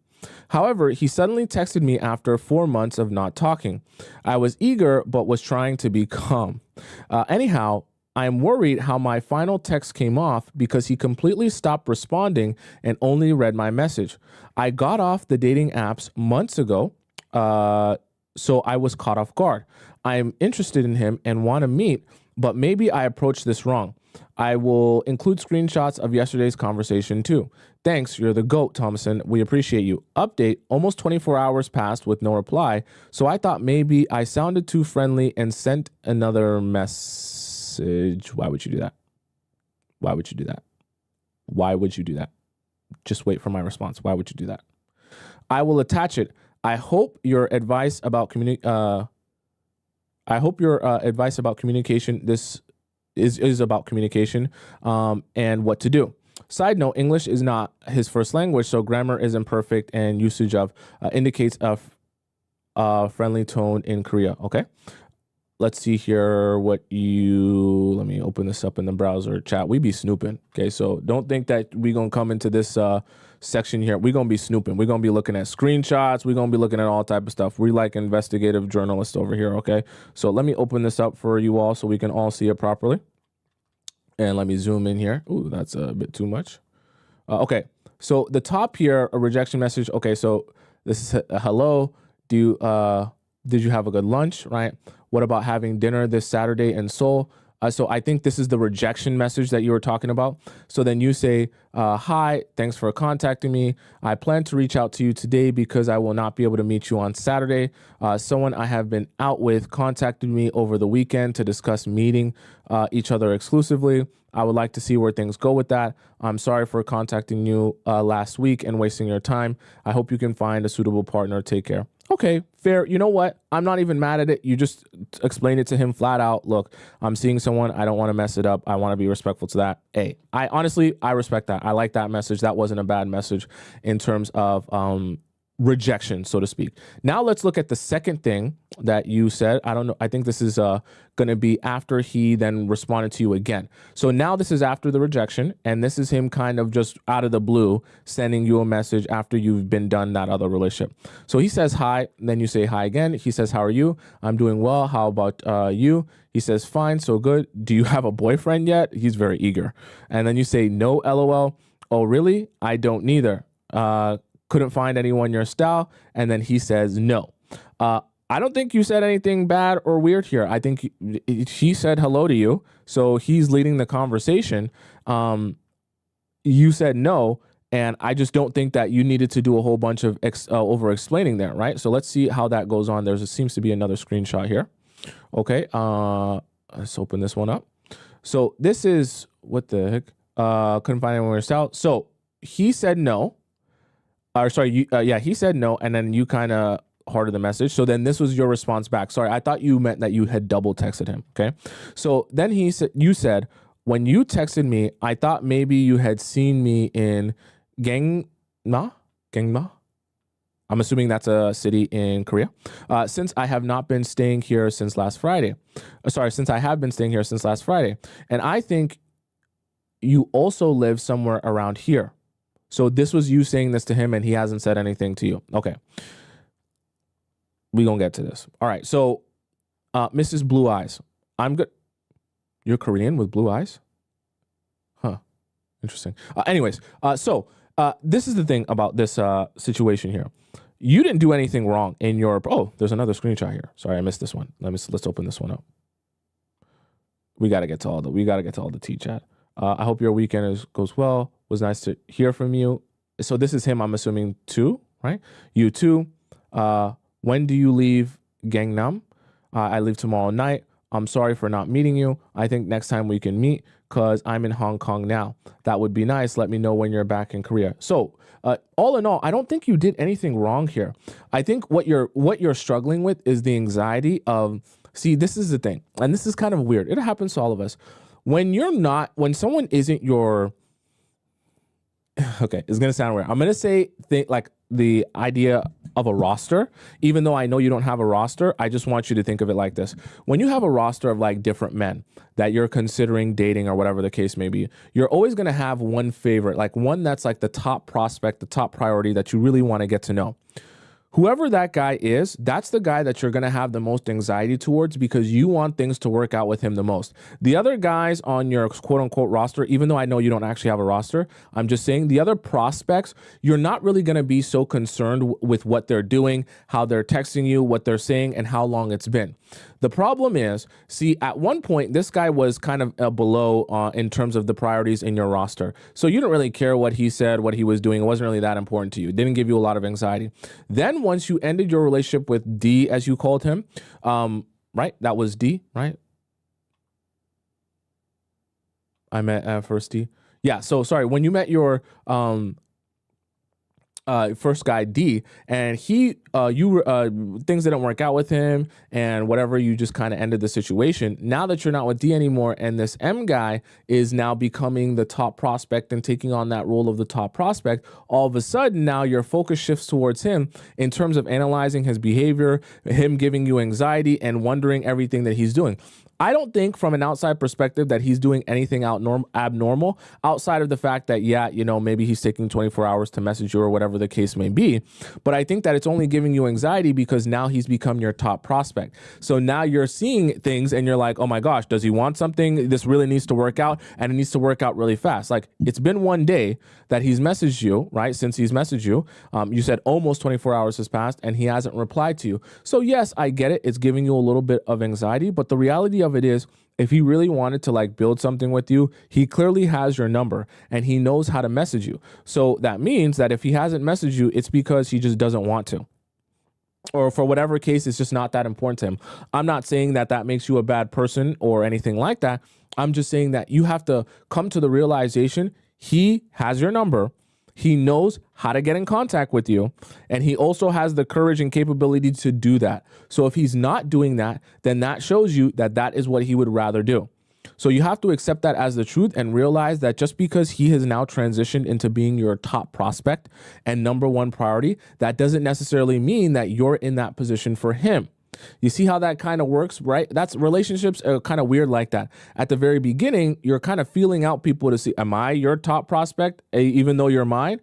Right? Because if there's a misalignment there, you're going to find one person is doing more work than the other. So you kind of have to accept that, hey, just because he took a transition to being your top prospect out of nowhere doesn't necessarily mean that you're his. And you have to not allow your anxiety to take over your mind and force you to try and make this happen because he's turned into your top prospect. You still have to, even though he's your number one, you have to lean back, you have to relax, and you have to let him come to you. Let him do some more question asking. Oh, things didn't work out. You want to go out on a date. I want to kind of see you later. I want to kind of, whatever the case may be, let him lead that. Don't let your anxiety take over your mind because you really want this to work, that you start doing things that you know you shouldn't be doing. Okay. Hope that makes sense. Let's hop into our second question here. This one comes from Jamaica. Wait, what? Voodoo Queen. Okay. In the Discord here.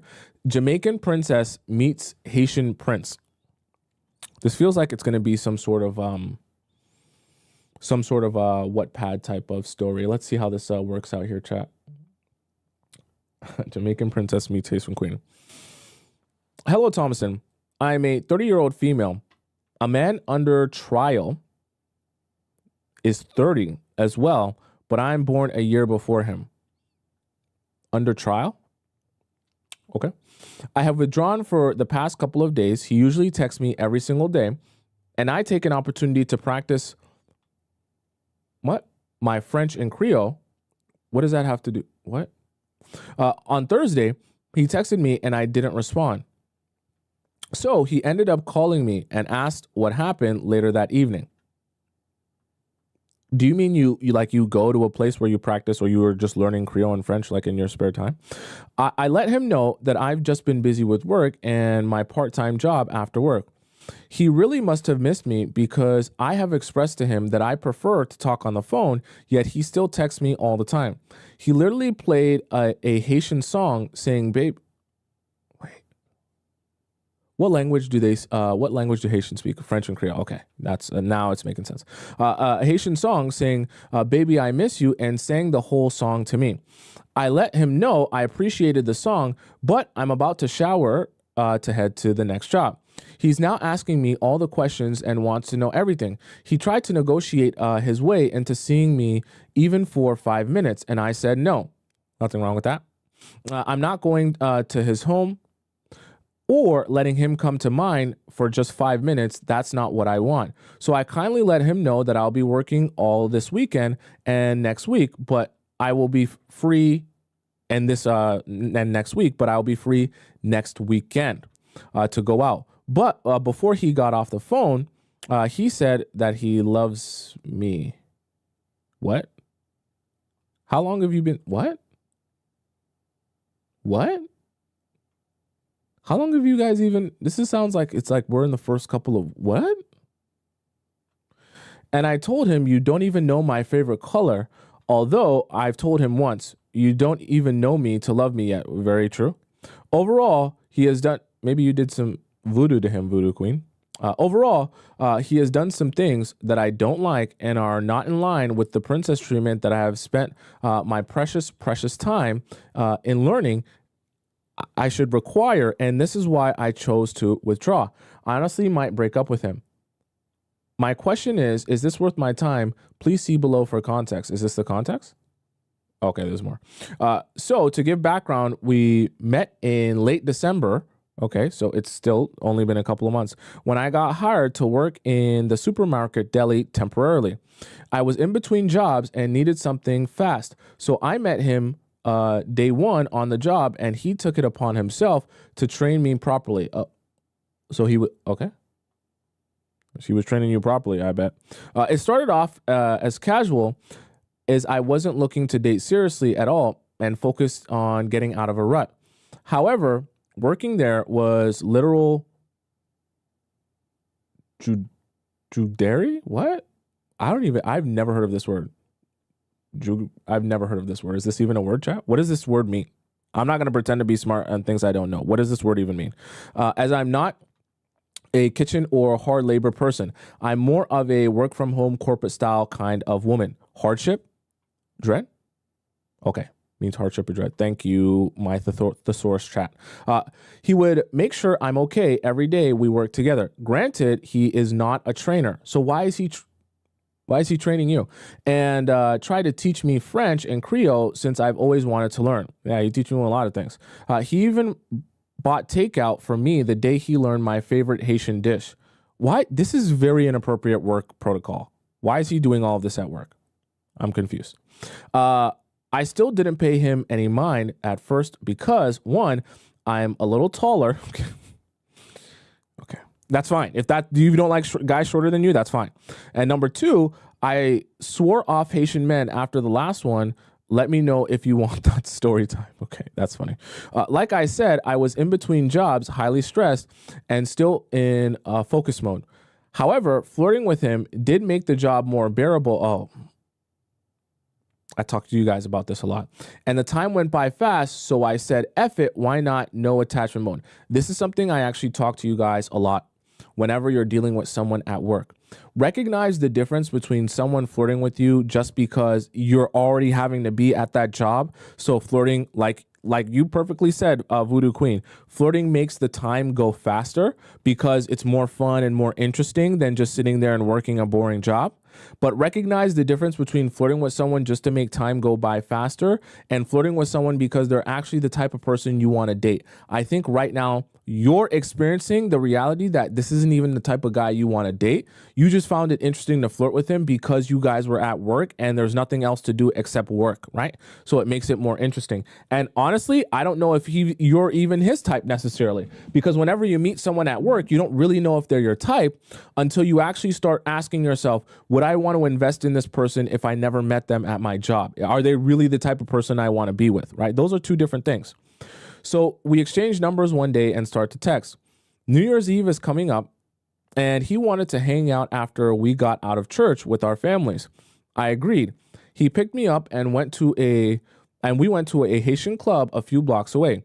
He got us a table, champagne, and my favorite flavor of hookah. You a hookah girl? You like hookah girl? Yeah, they know. When they see you like hookah, they know where to take you. They know what to give you, which was cool. We danced and had fun, and he introduced me to his friend after we got out. We ended up kissing. He started calling me his girlfriend. Okay. His lady, his wife, to his friend, and I had to pump the brakes on that because Haitian men are big love bombers and can be overly romantic, which I like, but I can also see through it just as much. He got you hookah one time, and now you're his wife. Okay. So I'm like, slow your roll. I was tipsy and wanted to go home. He dropped me home, and we ended it with another French kiss. So you mean like you guys were tongue kissing? Your tongue was in his throat. Okay. We kept things professional at work after you tongue kissed him, after you tasted his tongue. Now you guys are keeping things professional at work. Okay. In terms of making it, not making it obvious that we dated, which I'm not comfortable with. Reason when I've withdrawn. What?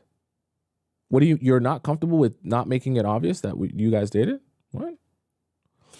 In terms of progression of the relationship, we started out kind of fast, but I'm working on pacing things because I'm not sure of his true intentions or if we really fit each other for the long term. So once again, you're experiencing the fact that you liked flirting with him, but he's not really your type of guy that you're even looking for. He was just fun to flirt with while you're at work. You're the one experiencing this. If he's going to stick around, I figured I might as well start asking myself these questions. You should. Anyways, so now I'm back on my feet and in my element with a good job, but I still shop at that superstore. I've been shopping there for 10 plus years. And another reason I've withdrawn is that whenever we see each other at the store, he is too casual, daps me up or says nothing but look and watch me, and then tries to catch me outside in the parking lot. So now you're experiencing the same thing in a different way. He seems to be interested in talking to you at his job where he already has to be because he's there to get paid. I always tell you guys the number one thing, whenever you're dealing with a guy who it seems to flirt with you when he's at work, be aware of the fact he's getting paid to be there. So flirting with you is like a plus. Does that mean that he wants to take you out on a date where he's not getting paid? Not necessarily. And I think you're experiencing this from him as well. He seems to have interest in you when makes it easier to pass time by because he's at work. He can be horned up and he can think about himself inside of you when he's at work, right? Makes time pass way faster when he can be horned up. But outside of that, I don't know if it's that, pressing for him. This bothers me because you are excited about being with me in one breath, but in another, you don't want people in your business. He stated this, and it's giving there's something you want to hide.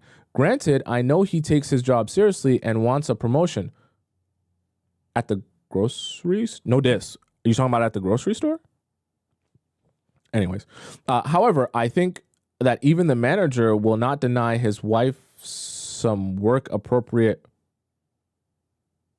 What?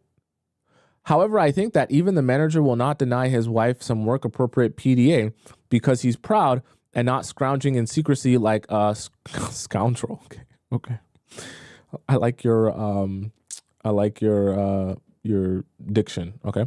It should make him proud that he's with me. Not sure if I'm wrong for this, but this is how I feel. And one of the things I'm withdrawing to process. Late one night, he texted me saying he has a question and asked me when I seen him at work. Would I kiss him if he asked me for one? You guys already kissed. So yeah.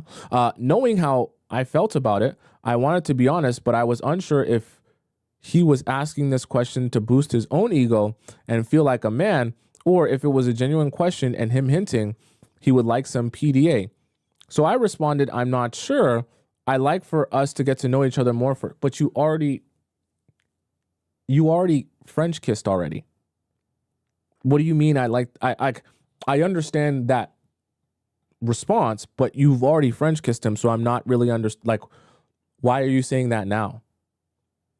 Then being asked, then being the quick one, he responds by saying, okay, let me know what you'd like to know about me.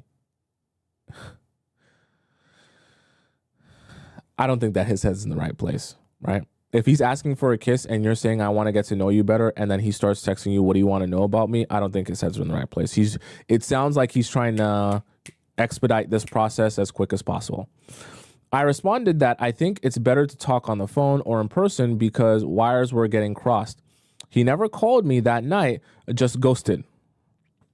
Then acted like everything was normal the next morning when he texted. That is reason number 2 I want to withdraw for a bit. A month into the relationship, he introduced me to his family. What? What? What? What are we? Okay. What? You should have put that near the top there. Treated me to the salon when I asked, made sure I enjoyed my Valentine's Day with him. What? And we have gone out on several dates, including just talking and working out issues at the park. I'm very confused. Here's where another issue comes, though. We had pineapples twice. Yeah. yeah. Whatever. Let me take a lap. Whatever. Just leave that one at the bottom, right? Whatever. Let me take a lap. Oh boy.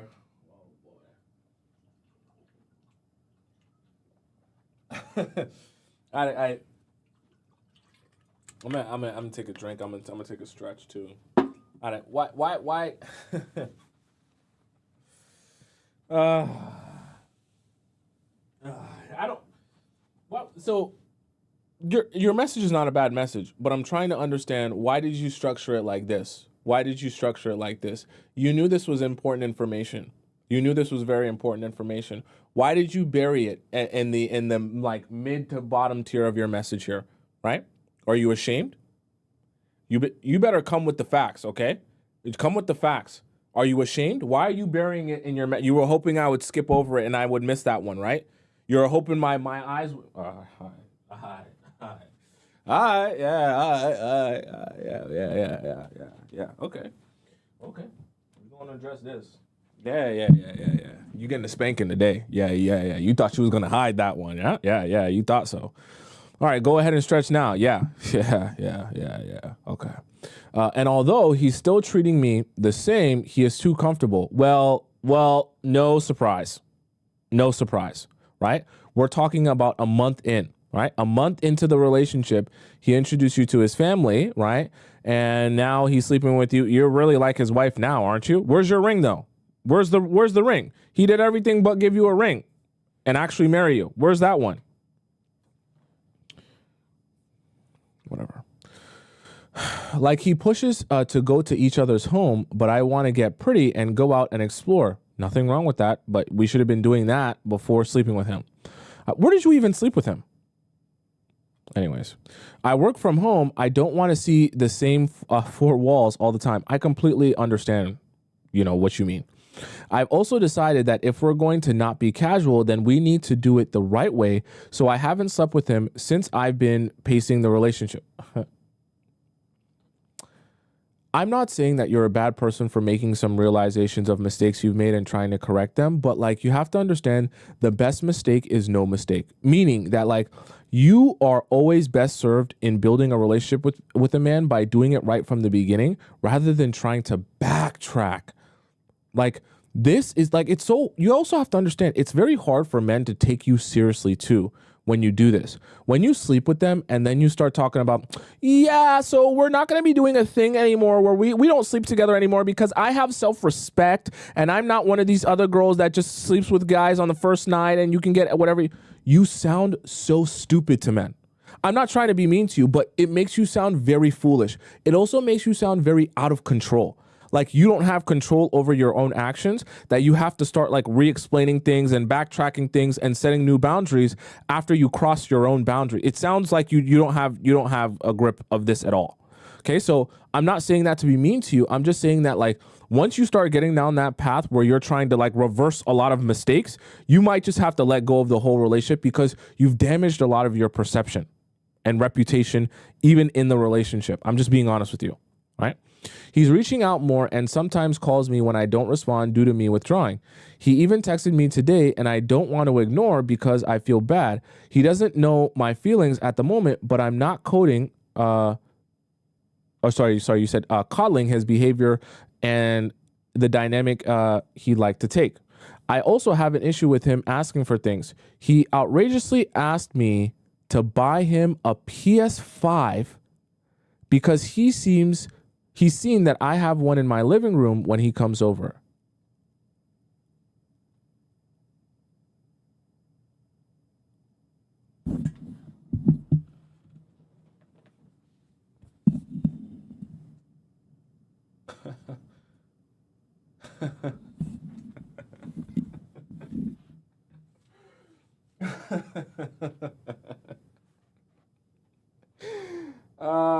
You know,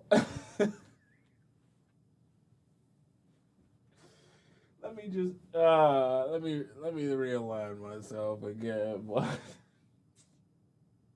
you really can't make this type of stuff up. You really can't. You really can't. You guys never cease to amaze me in Discord time. Really not. Really, really never. I every time I think, I've seen it all, I've heard. It's funny too. Do you want to know why this is funny to me? My chair's out wide now. Okay. You want to know why this is funny to me? Because sometimes when I bring up on the show, right, I see all the comments, everything that you guys say. Sometimes when I bring up on the show certain situations, I'll say certain things, and some of you be like, who would ever do that, right? And I'll be like, oh, for example, if you were to go buy a guy a PS5 or whatever the case may be, and be like, who would buy a guy a PS5? But it happens, right? And he's clearly bold enough to ask. So what does that say about, how he feels about you? If he's asking, like, let's go on. He can't even joke around. Sorry, he even joked around and asked me to buy him his favorite car when we passed it while on our walk at the park. All jokes have a little bit of truth to them, okay? I've been taken advantage of in the past by men, and I don't intend to fall prey to it again. So this is a major turnoff. I'm to be spoiled, and I won't accept anything less. Okay, no offense, but you're talking to a guy who works in a grocery store. I'm not trying to be rude. I'm not trying to be mean. I'm not trying to, I just look, we have to have an honest conversation. Like, let's have an honest conversation. Nothing against grocery stores, nothing against anything like that. But you're talking about being spoiled, and then he works in a grocery store. We have to align ourselves in the right places. You want to be spoiled. I want you to be spoiled. But you're not going to get spoiled by the guy working at the grocery store. Whether he's the cashier, whether he's the manager, unless he owns the grocery store, you ain't getting spoiled by nobody in a grocery store. So I'm just I have to set you straight here, because I feel like what you want and the guy you're talking to can't even provide you with what you want in a pipe dream. So we have to all be honest with ourselves here. Okay. And he's obviously not the owner, because someone said he's clearly not the owner. He's obviously not the owner because he was looking for a promotion. If a guy is looking to get a promotion at the grocery store, I'm sorry, he's not going to be able to spoil you. We have to have a real conversation. I can't lie to you. That's not going to happen. He believes the relationship is a partnership. Sure. I'm not hearing that. It's a partnership in the sense that you guys both contribute different things, right? In that sense. I'd be too much of a blessing in his life and refuse to settle for subpar treatment. How would you navigate this? I love these type of messages, right? So Voodoo Queen, these type of messages are amazing for me because I actually don't have to do anything. All I have to do is refer you back to everything that you said, because you're so smart and intelligent that you actually have all the answers to your own question. You literally stated every single reason why this guy is not who you're looking for. And you even pointed out the only reason why you entertained this guy is because it started off in your workplace and as a way for you to pass time, because you guys both had to be there at work and it was more interesting to flirt than to just sit around and work the whole time. Okay. So what you're basically saying is, outside of the fact that we met at work and it's easy to flirt at work, I don't actually want this type of guy. He doesn't align with me. He doesn't align with what I want. He doesn't align with what I'm looking for. I don't like his actions. I don't like the way he talks to me. I don't like the way he jokes around with me. I don't like really anything about our relationship other than the fact that it was fun to flirt with him at work. So what I want you to realize is you actually answered every single reason why you should end this relationship and just stop talking to him. It doesn't serve you. And like I said, not to be mean, you want to be spoiled, right? And you don't want to accept anything less than being spoiled. You are not going to find being spoiled by dating a guy who works in a grocery store. I have to be real with you, okay? Not a Walmart, not a Target, none of that, okay? Not even a Costco. Costco makes a lot of money. Not even a Costco. So the reason I'm saying that is, if you know what you want and what you desire out of a man and a relationship, that's perfectly fine. I want you to know that. But then I also want you to be honest with yourself about the types of men you should be going for and the types of men who don't even fit your criteria. You want to be spoiled and treated like a princess, a man that can provide for you, that you ain't going no 50-50 on nothing? Then you better be talking to business owners. You better be talking to CEOs. You better be talking to directors. You better be talking to people in the G Suite, okay? Because if you're talking to someone, I'm not trying to diss him. You talking to someone who's still talking about, oh, I'm trying to get my promotion at the grocery store, and you're talking about being spoiled, and he's talking about his weight, we're in the wrong place. We're in the wrong place. We're in the wrong place. I'll just put it to you like that. So your understanding of what you need, which means you need to be understanding of the fact that this guy can't serve you in that way.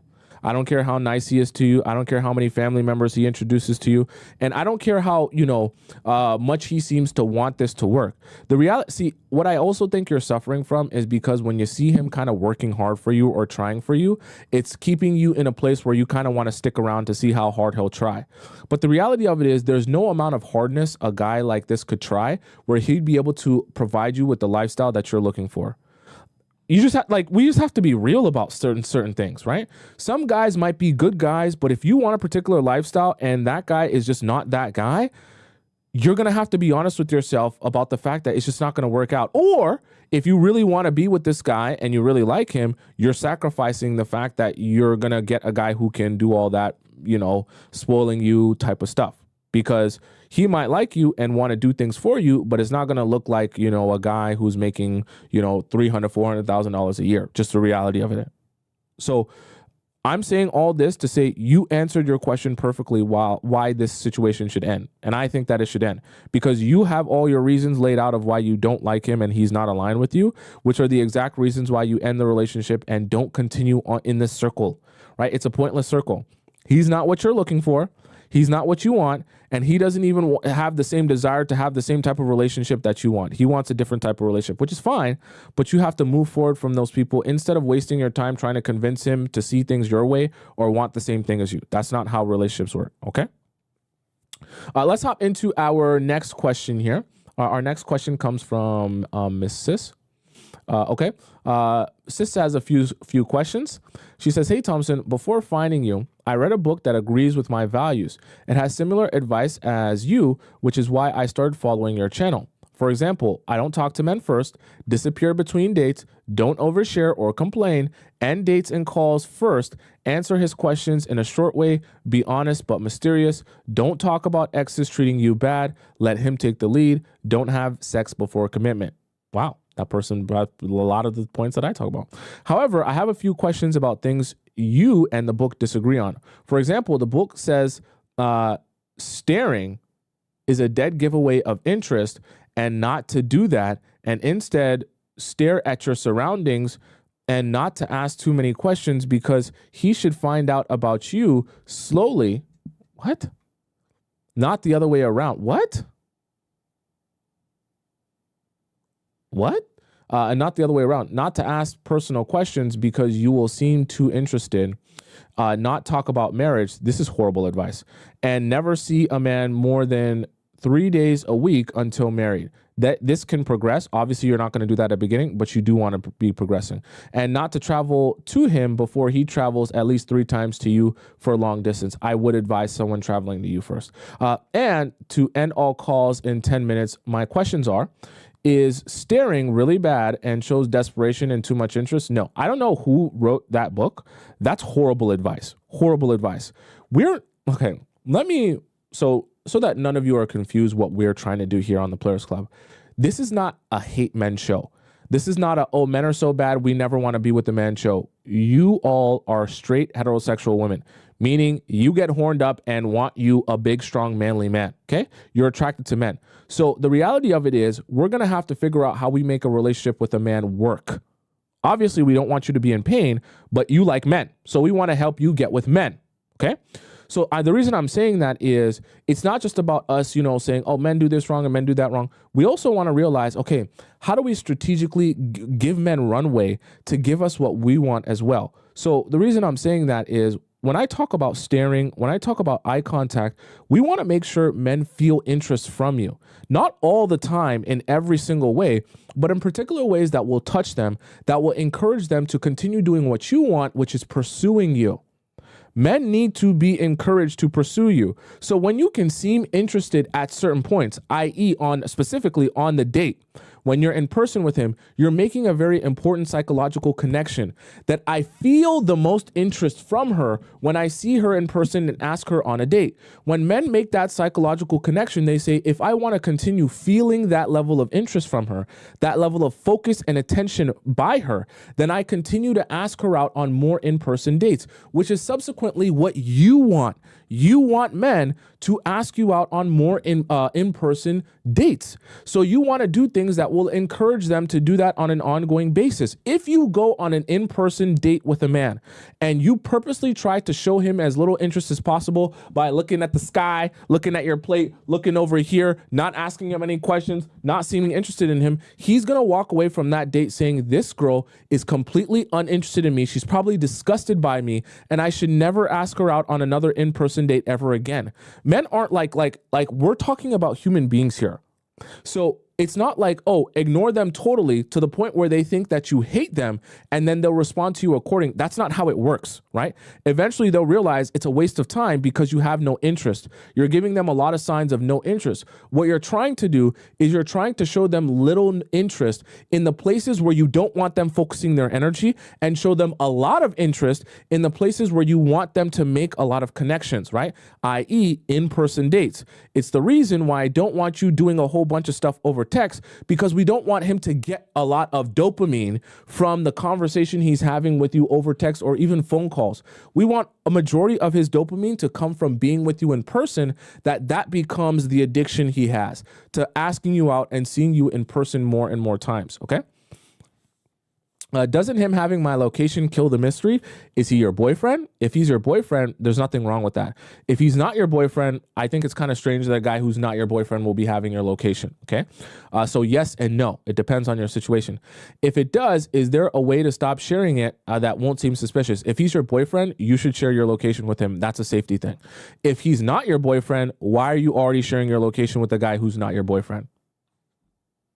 Right? And I'm not saying that if he's your boyfriend, you can't not share your it's a bad thing if you're not sharing your location already with your boyfriend. That's not necessarily a thing.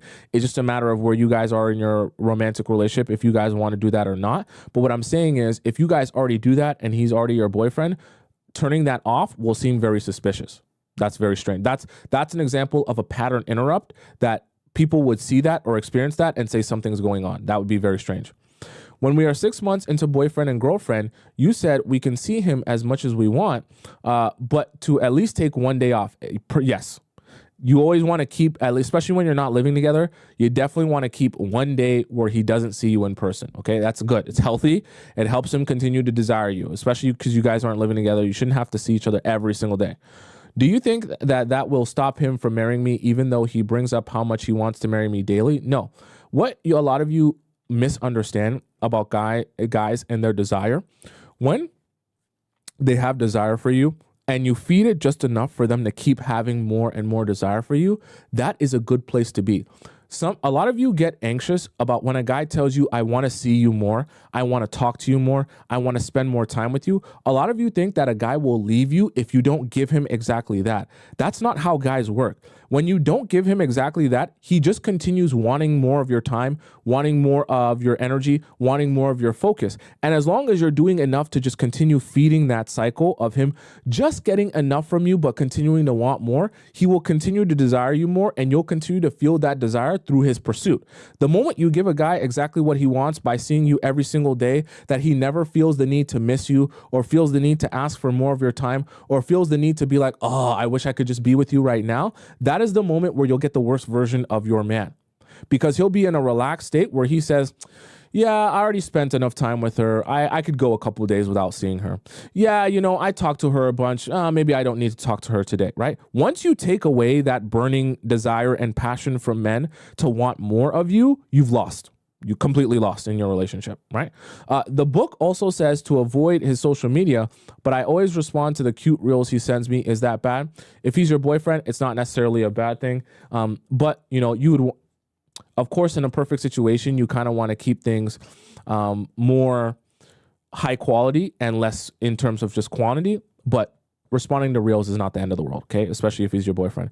We sometimes FaceTime for an hour. For example, when I was sick for 2 days, we FaceTime 2 hours because he couldn't see me.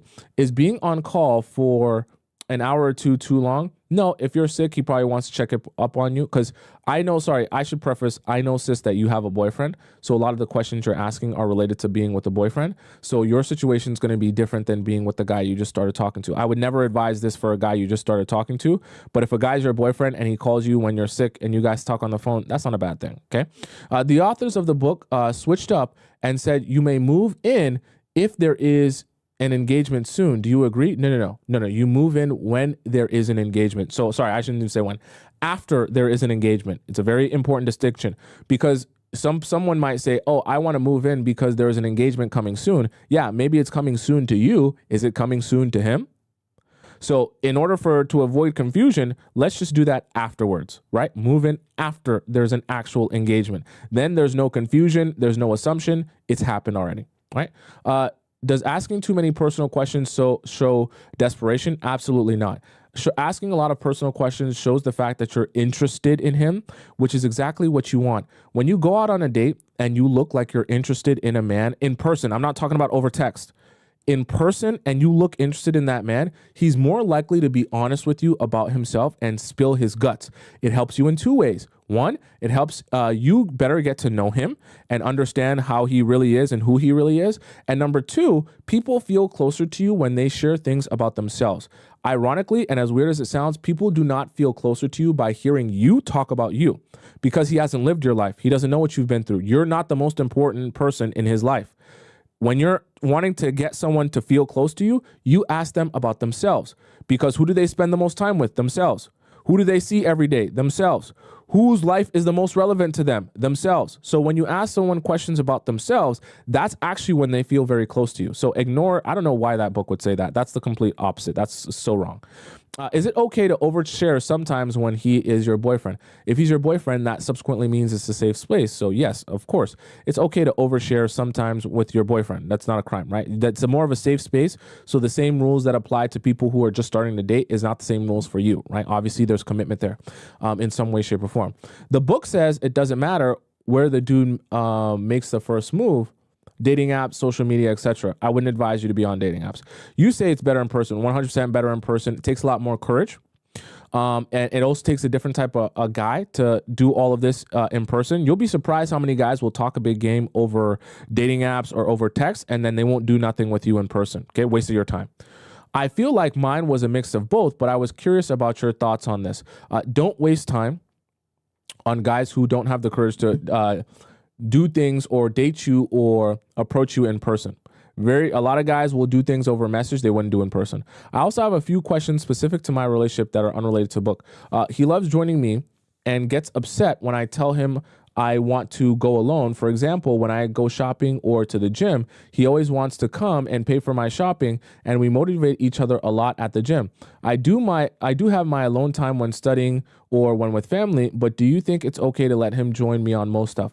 I would say it's okay to let him join you on some things, but not every time, all the time, okay? So don't turn it into a habit where you never go to the gym by yourself or never go shopping by yourself. Keep some things sometimes for you. Even if you're free sometimes, even if you have time, let some things stay for you at some points. I'm just saying that because, one, you don't want to get lost in the sauce of feeling like the only time you can go do things is if you're with him. And number two, you want to keep things at bay where on an ongoing basis, he's not seeing you so much that he never gets a break from you as well. Okay, does that make sense?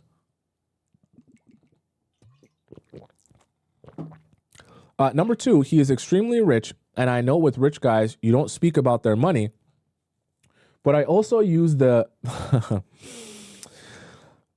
pineapples kinky thing where he spends a lot on me, sends me money, gets me food and coffee to class. Is it bad? Because it generally does turn me on, but I don't want to seem like a gold digger because I'm not. How do I balance both? Well, you obviously have to gauge, is it turning him on? Like, is he actually enjoying this kinky game that you guys are playing where you're like, oh, so you want to spend money on me, daddy? Oh, so you want to take me shopping? What are you gonna get for me? Are you gonna buy me some things? You want to buy me that dress? Oh, you want to see me in that dress? You want to see me in those jeans? You want to buy that? Like, you can make it a fun, if he's enjoying it, if he likes that process of doing things for you and spending that money on you and it's fun for both of you, there's nothing wrong with that. Like, you gotta, like, if you guys are both finding a thing that works for both of you, just embrace it. You don't have to be like scared of what he might think. If he's showing you that he enjoys it and he likes this and you're feeling that you're not having to force this or this is like only your thing and not his thing, then continue to enjoy it. You don't have to like put it at bay or suppress it if both of you are enjoying it, right? He isn't very experienced with pineapples. He doesn't know aftercare is a big thing. And when we cuddle, he gets horned up again. What's the problem? You do know some people on the show have problems with guys that have ED. They can't even get it up one time. How do I get him to cuddle me more after? So this is, I talked about this on my show, that's How to Enjoy Sex with Men on my YouTube channel. I actually talked about it for this exact reason. When you're actually dating a guy, you want to have what we call post-game conferences. So the post-game conference is when you talk about sex that you guys have had at different times, in terms of like reviewing it, reviewing what you enjoyed and reviewing what maybe you want to work on, after the fact, so that there's an understanding of what was working and what was flowing, and there's an understanding of maybe what needs to be adjusted for next time. The reason I say it's a post-game conference is because you don't want to be having these talks in the moment. When you guys are in the flow of the things, you don't want to have awkward situations where you're making adjustments in that second because you're uncomfortable with something that's going on. You want this conversation to happen on a Tuesday afternoon where you guys aren't horned up and you're just, recapping what happened and transpired so that it can get received the right way. It's not as offensive when it's not in the moment, right? And people can kind of understand how to make adjustments for you. That way, the next time you guys go into sleeping together, there can be an understanding of, okay, I know afterwards she wants aftercare. I know she wants me to do it in this way, in this position, with this rhythm, or whatever the case may be, because when you have that post-game conference, it's like watching game tape, okay? You can even film yourself if you want, but that's beside the point, okay? That's some freak stuff. We don't need to talk about that. But it's like the post-game film session where you're understanding what happened last time, how did it work, how did we, get some wins here, and what made it good, what made it not so good, what we have to work on both as a team to get what we want here, and then you just make adjustments, right? It's an adjusting period, right, so that you guys can get to the same place together. Right. So our plan is to get engaged in a year or two because I told him I won't marry him until 4 years from now when I'm done with med school. I'm marrying him because I love him and I have a backup job as a doctor. So do you think it's okay if I sign a prenup, or will that make him feel it's easier to cheat and get away with it? That's not what a prenup is about. A prenup is about having an understanding that if something does happen in our relationship, that both parties are, understanding of what it is that we are here for. Not what it is that we're here for, what it is that we're going to walk away with. Okay. Does that make sense? So that's what that prenup is about. But I do think it is a good game plan. Finish your med school. That way you're guaranteed your job as a doctor. Anytime he decides he wants to leave you, obviously, hopefully that never happens. But in the scenario, hypothetically, he says, yeah, this isn't working out for me. You're never going to be in a situation where you're like, but I need you, but my lifestyle, but no. You can do everything for yourself and you're perfectly able to move forward, right? I think you just added this now. He asked if we can film pineapples. Do you think it's safe for me to do that? I think he's your boyfriend. It's just something to be careful about, and something you have to ask yourself, are you comfortable with? I can't really answer that question for you, right? It's your boyfriend, so it's not a crime to film, sleeping with your man on camera, on video, if he's your boyfriend. But that's a question you genuinely have to ask yourself. Am I comfortable with that at this point in our relationship or at all? Or am I uncomfortable with that? If you're uncomfortable with that, then the answer is no.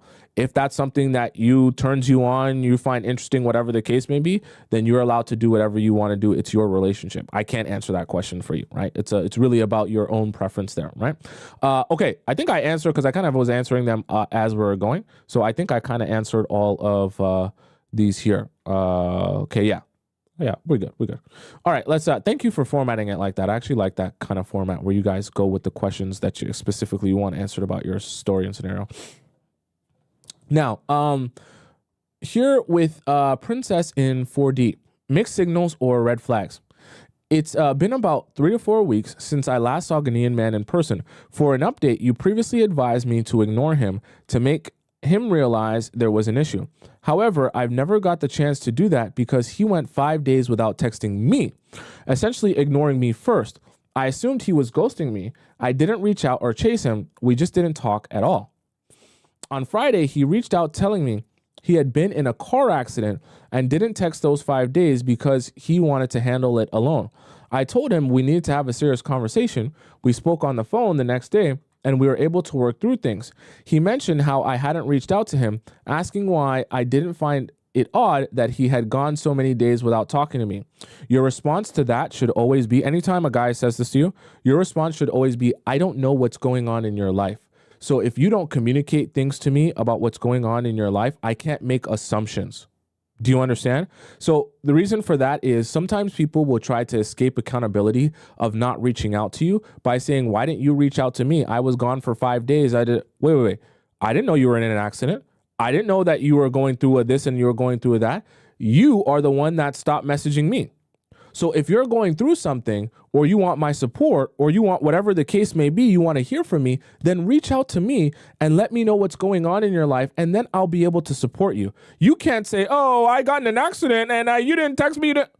Brother, you didn't send me a single message the whole time. I'm just supposed to assume that you need my support. I'm supposed to assume that you need me. Like there comes a certain point where people have to take accountability for their own emotions, right? If he feels disappointed you didn't reach out, he should have reached out or said something instead of bottling it up. It's just like we're adults here, right? And especially too, you guys are in the beginning stages of your relationship. So I don't like that type of stuff. Okay. I told him I assumed he didn't want to talk, which is very fair. Like we're adults here. So I left it there and I don't typically reach out to guys. He didn't like my answer and said I didn't even check up on him. Don't fall for that bait. That's bait. I don't like that. If he was going through something, hey, nothing wrong with going through something. But if you're the one that's not going to reach out to me, I'm not just going to assume that you're doing it because you're going through something. I'm going to assume you're doing it because you just don't want to talk. And if that's not the case, then you need to kind of share information with me and be an adult and let me know, hey, I'm not messaging you because I don't want to talk. I actually had this and this and this happen. Like, boy, I tell you what. But given our situation, I couldn't have possibly known something was wrong. Exactly what I just said. I think he was attempting to bait and switch, maybe to get me chasing. What do you think? I think so too. I think that it's either that or just a lack of maturity in feeling like, oh, but you should have known I was going through something if I didn't. No. You're an adult. Manage and monitor your own emotions. It's not that I won't support you, but if you don't tell me anything, I'm not going to make assumptions. If you don't message me, I'm not going to have a whole bunch of anxiety and start sweating and say, why haven't you messaged me? Why haven't you did? I'm going to assume you're not messaging me because you don't want to. So if you don't communicate with me, I won't have answers and you won't hear from me. So what you're doing here is you're training him to understand, hey, you want my support? You better communicate. Don't be expecting me to be waiting at your doorstep, worried sick about you because you don't text me for a few days. You better get into the habit of communicating or else. This is what you're trying to train him for. He also expressed concern about why I'm not his girlfriend yet. Absolutely not in your control, and it's not something don't even respond to that. I told him we still need to get to know each other better and that I like to eventually meet his friends and family when he's ready, and that would help me feel more secure in what we're building. That's actually a great response. I like that response. He said he would figure out how to arrange that within this month because he really wants me to be his girlfriend. We are going on month number 3. Sure. So if he really wants you to be his girlfriend and he wants you to meet his friends and family and all that good stuff, sure. Let's do it. Let's see if you're really about it. But you leave it there, right? Anytime, don't bring up you're in a perfect place. Anytime a guy's bringing up the girlfriend thing, right, boyfriend thing, you just keep saying, hey, some things that I still need to see from you. Whenever you're ready for that, cool. If you're not ready for that, cool. and you let him decide when he wants to show you those things or if he wants to introduce you to those friends and family. And if he's not going to, then your answer stays the same. Very simple. On another note, I'm starting to think he may be struggling financially because he hasn't done anything for me in almost 3 weeks. And he mentioned how he's working double shifts because bills are coming up, right? His mother's obviously going into surgery. That kind of gave me the ick, not going to lie, that he's struggling with bills. Come on, be an adult here. He usually sends food, flowers, gifts. Granted, we went almost a full week without talking, so that could be part of it. He also has a lot going on, as you're aware of, between his mom and now this accident, which I can only be understanding about. Yeah, like, come on. Like, you have to be, I get it. You know, he's not doing as much as he was for you, but you can't be the self-absorbed person that it's like, hey, if you're not doing 1,000 things for me, you're useless to me. Like, that's be a little bit empathetic to his situation. I'm not saying that he's done everything right, but be a little bit empathetic to his situation, right? Should I get him to open up about his finances? How? I mean, you can, but you kind of have an understanding of what this is stemming from. Obviously, you know, his mother needing surgery is not a cheap thing. And then also him getting into an accident. I don't know what type of accident it was. I don't know if it was a car accident, a bike accident, or whatever, but we don't know what his medical bills are. We don't know what his bills are in terms of if it was transportation, like a car that he has to either get in, you know, see what he can get from insurance or whatever the case may be. He just might be in a situation where it's just tight for him at this point, right? That's not a crime. That doesn't make him a bad person. We also talked about him not calling me like he used to. Now, that's something that is in his control, right? He said it was because I would ignore his texts, as he thought I would ignore his calls too, which is an odd response because I never ignored his calls. He has known from the beginning that I am a bad texter, and it never stopped him from calling before. Obviously, I'm not going to beg him to call or do anything for that matter. At this point, I'm observing his actions. He assured me moving forward, he wouldn't schedule any dates unless he was 100% sure he could follow through. So you guys had that conversation. Our communication has been mostly through texting now. What do you recommend, and where do I go from here? I'd say we're technically on good terms at the moment, but I'm not sure if I'm completely happy with how things are going. I do like him and have grown a bit attached, but I'm very strong with these things and can easily detach once my mind is set. I don't want to be unreasonable, so I'm trying to be understanding. I think I'll give it another month to observe his actions, and if the rate at which we see each other or communicate doesn't improve, I'll have to end things. What do you think? Did I do anything wrong here? What are some next steps I can take with the connection? I think that your thesis or your theory of how you want to go about this is a good theory in terms of, like, you just have to, because the situation that he's in with his mother's surgery and obviously now this new accident is so fluid, and a lot of things are going to be affected, are going to have a domino effect in his life. You do have to kind of wait this time out to see where things end up. I'm not saying you're just sitting around waiting for things to happen, but the things that are out of his control, like finances and, you know, his money being tight, let those things, like, be patient with those things. The parts of your relationship that are like he can control in terms of calling you, texting you, having more communication, letting you know what's going on in his life and things like that. Those are things that I want you holding him accountable for. And if he's not doing that on an ongoing basis from now on, then you should end the relationship. But the other parts, the finances, those are very fluid. So just give those things some time. That's my advice to you. Also, should I be concerned because when we were discussing meeting family, I had to mention a bit about my background and told him my mom and dad passed away and that he'd be meeting my sister. Both your mom and dad passed away? Wow. And he'd be meeting my sister, niece, and nephew when it came time, since they are my only family. He didn't really ask any further questions. It honestly seemed like he didn't want to discuss it. Is this a red flag? Not necessarily. Everyone responds to things like that a little bit differently. Some people are like, oh, I don't want to, get into a subject that might be touchy for you. And they might just not, want to make it too much of a painful thing for you to rehash the situation. So I don't want to make an assumption about what type of person he is just because he didn't want to discuss that or didn't seem like he was trying to ask you a bunch of questions about that, right? So I would just leave that one be for now. I wouldn't want to make any assumptions about that yet. What do you recommend, and where do I go from here? So I kind of answered that one already. Did I do anything wrong here? I don't think you did anything wrong in your situation here. I think that your response to things was very mature and understanding, while also being clear and communicative about what your needs are and what your expectations are.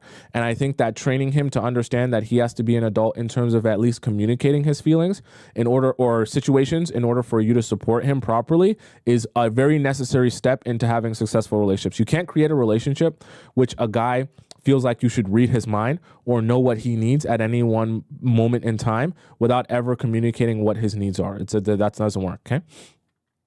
What are some next steps I can take with the connection? For you, in this case, there really is none. Only because you have to let him have the space to treat you how he feels fit. You've communicated what your needs are, so you can't now force your needs upon him.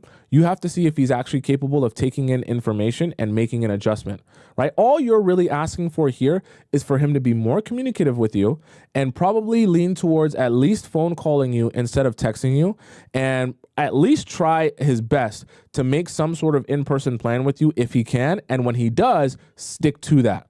So even if it means that he can't do it for a while, at least be honest about that and not make some sort of promise that he can't stick to.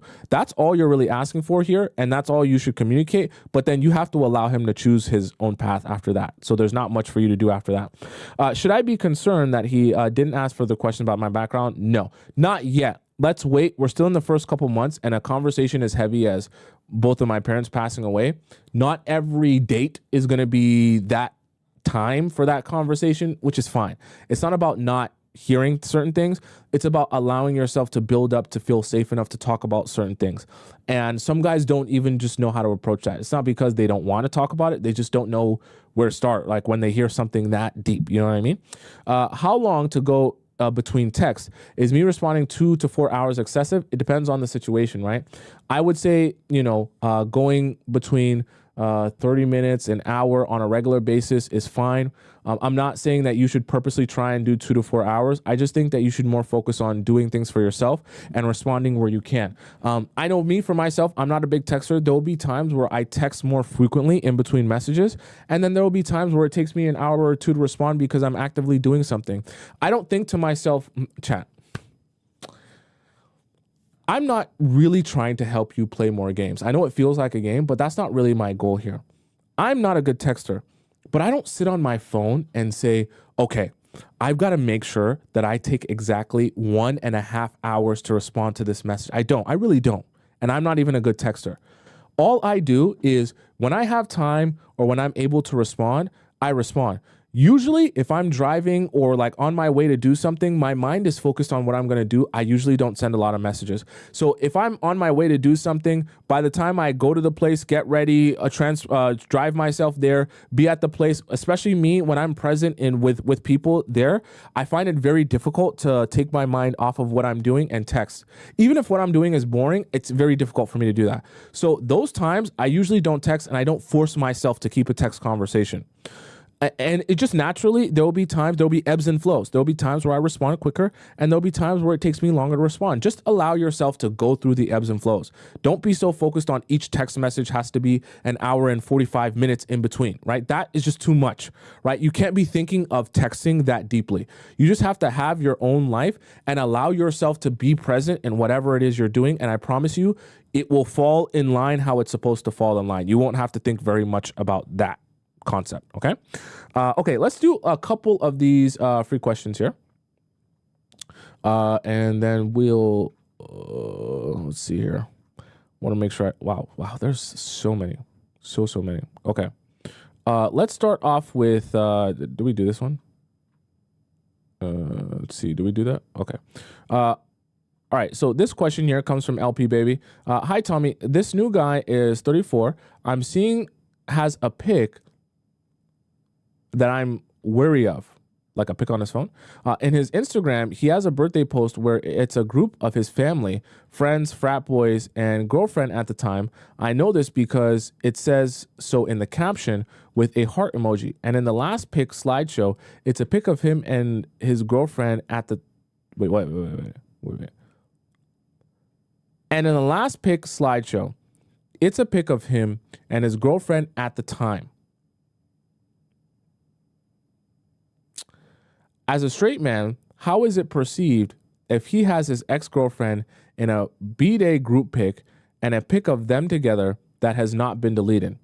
If I become his girlfriend, would it come across the wrong way to ask him to remove it? Would I be perceived as insecure? Should I ignore the post? I know I'm not a fan of this post. Also, he follows 3 IG baddies, pineapple only fan type models. Well, don't say only fan type. Do they actually do that, or are they just IG models that look good? That's a totally different thing. Those are 2 separate things. I don't like that. I want to know how to best approach this and tell him to, or not tell him to remove it. I'm so tired of being insecure, but I don't want to date a man seriously if he has a pic of his ex or follows pineapple workers. Well, okay. See, the reason I'm saying this is, are you saying they're pineapple workers because they're just girls who wear, less clothing and they post on IG? That's not being a pineapple worker. Okay. Right. But if they're actually pineapple workers, that's a totally different story. Right. I see you say in the chat, yes, pineapple workers, they have links in their bio. Okay. That's totally, so they're actually, they're doing that. Okay. That's a totally different story. That's fine. I just want to make sure it's not an assumption that you're making. I will say, so he's actually following them. Okay, wow. I will say not sleeping with him helps me to not be so anxious / insecure about this, and it helps me make more level-headed decisions. Let me know your pro strategy on how to build this up, even if it's not worth the trouble to bring it up. Thank you. So the X thing, the most important thing here is the X thing. The X thing is the best way to get someone to realize something. Someone says, what is pineapple workers? SEX workers, okay? You know what OF is? Right? You know when girls say, well, you guys would know. OF workers, okay? Girls that they will let you pay a subscription to them to see their entire body, okay? That's what they do. So here's the thing. The X on his Instagram profile is a concern. Now, the best way to get someone to realize something is a problem is to ask them questions and let them come to their own realization and conclusion. So the way that I would advise you to go about this is you just bring up, you want to kind of make it seem like it's something that you just, in the process of conversation, just notice. So the next time you guys get drunk together or you guys are drinking, right? Oh, everything's loosey-goosey.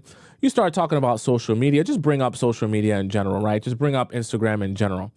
And then you can start talking about, oh, yeah. I was looking through your Instagram. No, it's really interesting. You might have to upgrade it. You might have to change something. You might have to change this. And then as you guys are talking, about Instagram, you can just say, but, I did see like on one of your pictures that you had, like you had a picture of like your family and I think it was like your ex-girlfriend. And it's like, did you not realize that your ex-girlfriend was still in that picture, or did you know that you still had that up?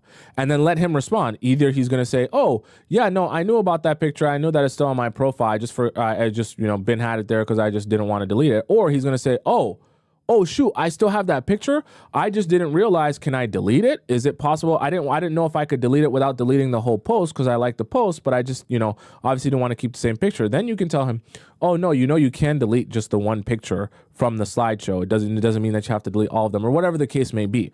But asking questions is the best way to allow him to come to his own conclusion. Now, if he says, "I don't see a problem with me having her on there," then you ask him, "Oh, so you really don't see an issue with dating new people and having your old girlfriend on your profile?" And ask him why. Ask him and it's going to sound weird, but legitimately ask him why. Why do you not see a problem with you having your girlfriend on your Instagram profile when dating a new girl, or if you were to date a new girl? And get his answer. And, he might be misaligned with you, but at least you'll know that he's misaligned with you. Or he might actually talk himself into doing what you want, which is saying, you're right, that doesn't make any sense, I'll delete it, right? Which is the best way to go about it. Let him come to his own realization and delete the picture when he realizes how stupid it is to date new girls and then still have his ex on his profile. Now, as it relates to the OF models that he's following, the same idea and same concept of bringing up Instagram and bringing up like the people that he follows and things like that and how many follows. You can talk about following ratios and just ask him questions like, hey, so who do you follow, or what types of people do you follow, or how much time do you even spend on Instagram in general? Like, what's your favorite app to spend time on? Is it Facebook? Is it Snapchat? Is it whatever the case may be? And just have that conversation with him about social media. The reason I say this is because even though it seems like a general conversation, not specifically about what you're there for, it will help you understand his psyche towards this and maybe unlock some understanding of why he may have followed OF models. What does he go to Instagram for? What value, quote unquote, does he get from Instagram, right? What does he like to see or watch on Instagram? Even, and it might sound very strange, one of these days when you guys are together, if you're just chilling, you guys can start watching reels together. Watch reels on his page. Like, I mean, like, just like hold his phone, or have him hold his phone and just be like, oh, I wonder what your algorithm is like. And just, scroll through and let's see what some of the things that pop up are. Look at some of the things that are on his explore page. These are like things that you can be sneaky about. It doesn't have to be super like crazy. You can just joke around, show him yours, and then look at his and see what type of things pop up on his algorithm. Then it'll give you an idea of what he's consuming on a regular basis, okay? These are very sneaky things, and you got to sneak them in there in a way where it's very playful and it's not like, hey, I'm trying to see what this is, but it'll give you a very much better understanding of what he's doing on there and what value he's getting from Instagram specifically, okay? You can do the same thing with TikTok or any app that you of a guy that you're dating, okay? Let's go into our next question here. Let's see here. So did that one. Okay. All right. Girly girl. Valentine's Day. I'm 26. He is 29. I'm expecting my boyfriend to do something for V-Day. We have been together for 5.5 months, so he should plan something for Valentine's Day. My advice, guys, anytime you have a time-sensitive question to ask me, always just put it into the pay for a premium question and put it in there, because when it's time sensitive, it's going to be impossible for me to get to it by the time you ask your question if you are not in the premium section. It's just a reality. I assume that he knows I am expecting him to do something. It's obvious, but I don't know why. I fear that he won't do nothing. In that situation, how should I react? Because I don't want to crash out, and it might be a deal breaker for me. I would be so mad if he doesn't do anything. Did you give an update? You never did. So, girly girl, let's go through both scenarios. Let's say he did something for you. I guess you have nothing to worry about if he does something for you. But in the scenario in which he doesn't do anything for you, the best thing to do is anytime you're confused, what that would speak to is a misalignment in terms of you guys are on different pages.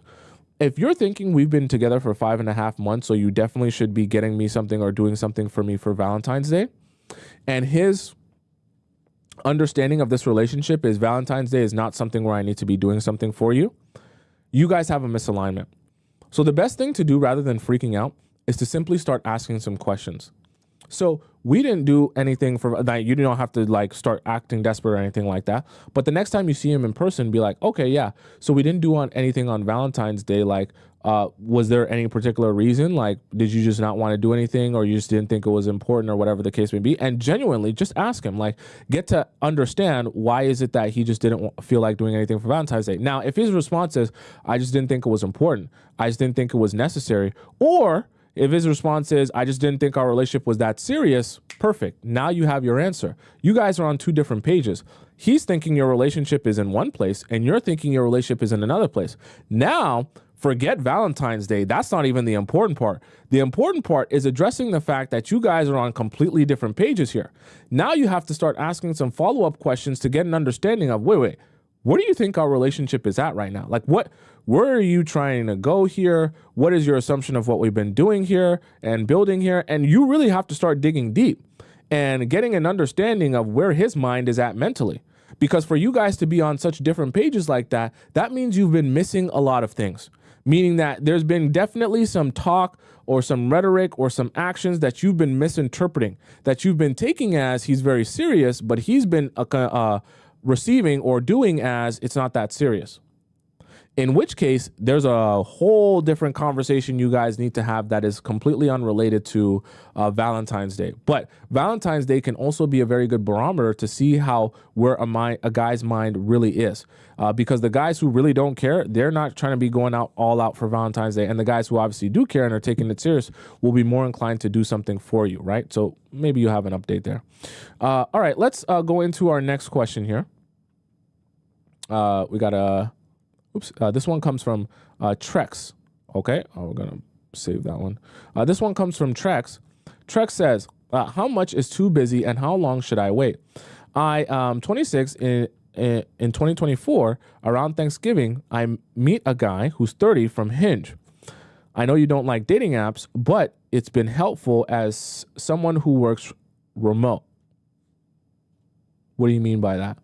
If you work remote, you kind of have more time in your schedule to go out and meet people because you spend less time just transporting yourself through to and from work.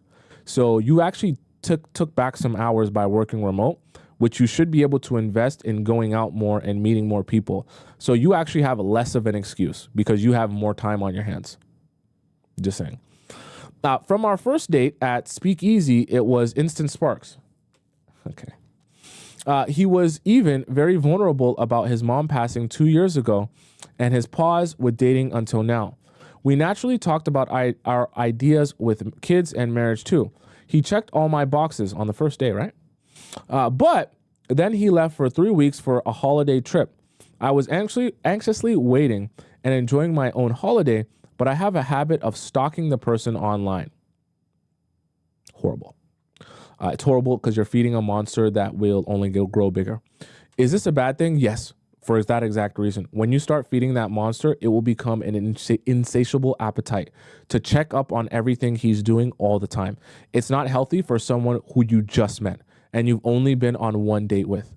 Why? Because you'll feel like he owes you an explanation on everything he's doing and why he's doing it when truthfully he doesn't. You guys have went on one date. And it's very bad to put yourself in that place mentally when your relationship isn't even there. I like to peek into their life on social media because it calms me. No, it's going to give you more anxiety. Trust me. I'm working on my anxious attached style. You have the exact attachment style that I would advise you to mute a man, not check his social media every day.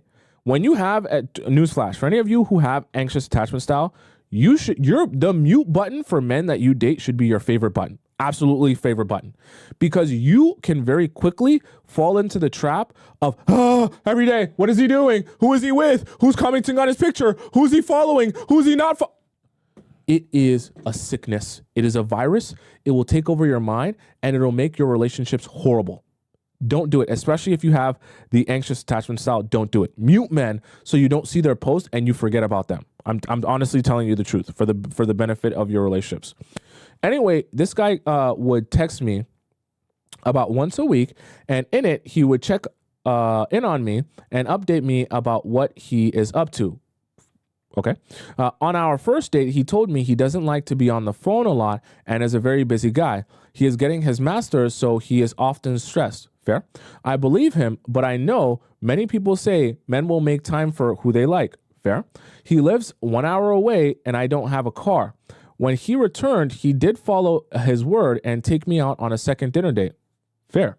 A week later, a third comedy date. Fair.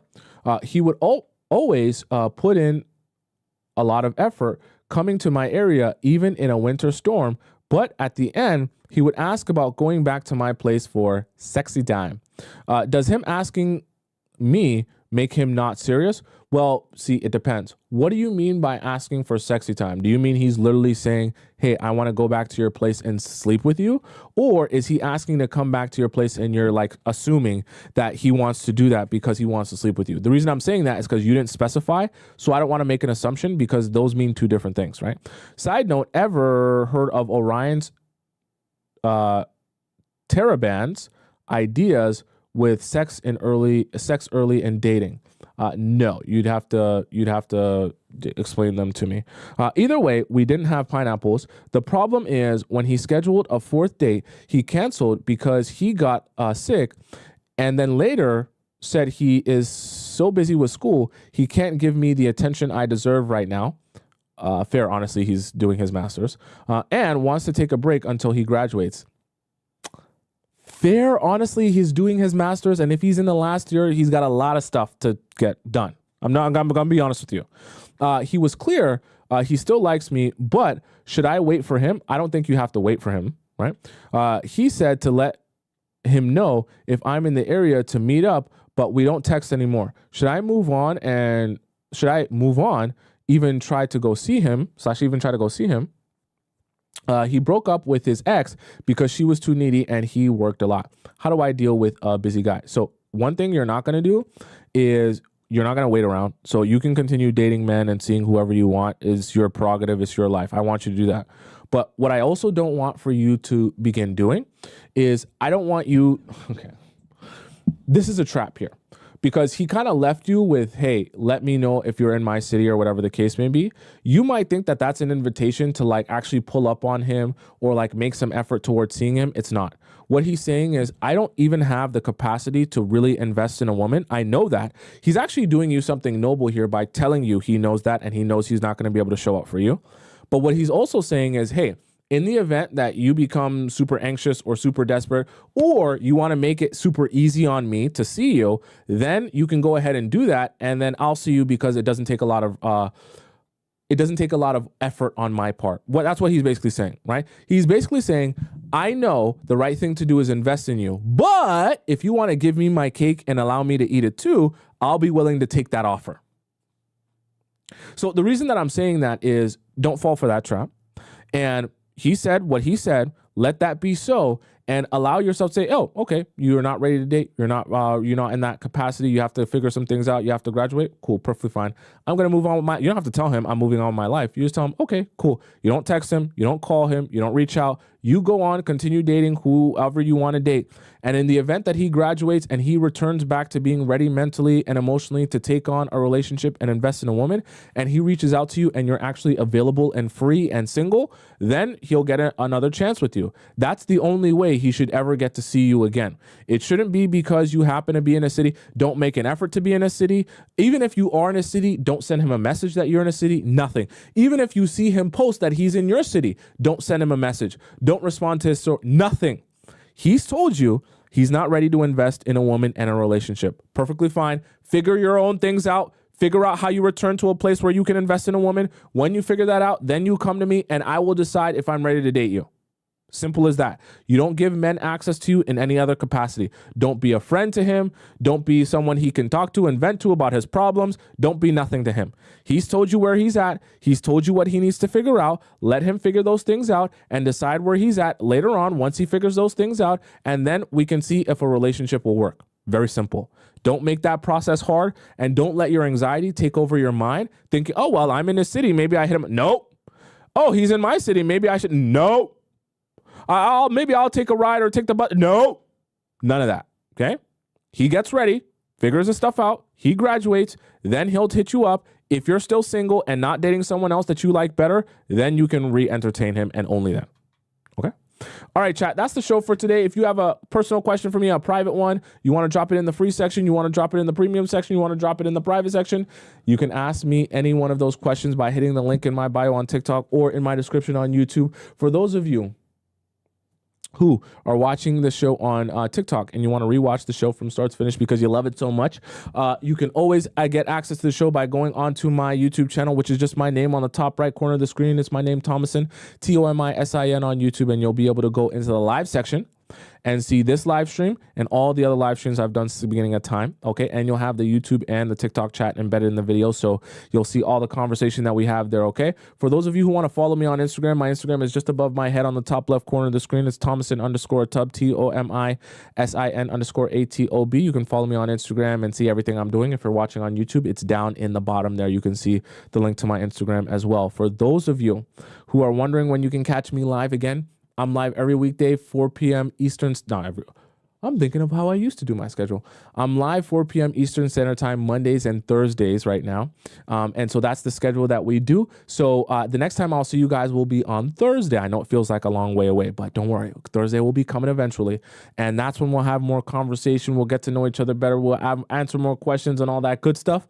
So until we meet again on Thursday, I bid you adieu. Hasta la vista, sayonara, adios, arrivederci, baoni, ciao, salam, bon voyage. And I'll see you again on Thursday at 4 p.m. Eastern Standard Time. I love you so much. I will see you later.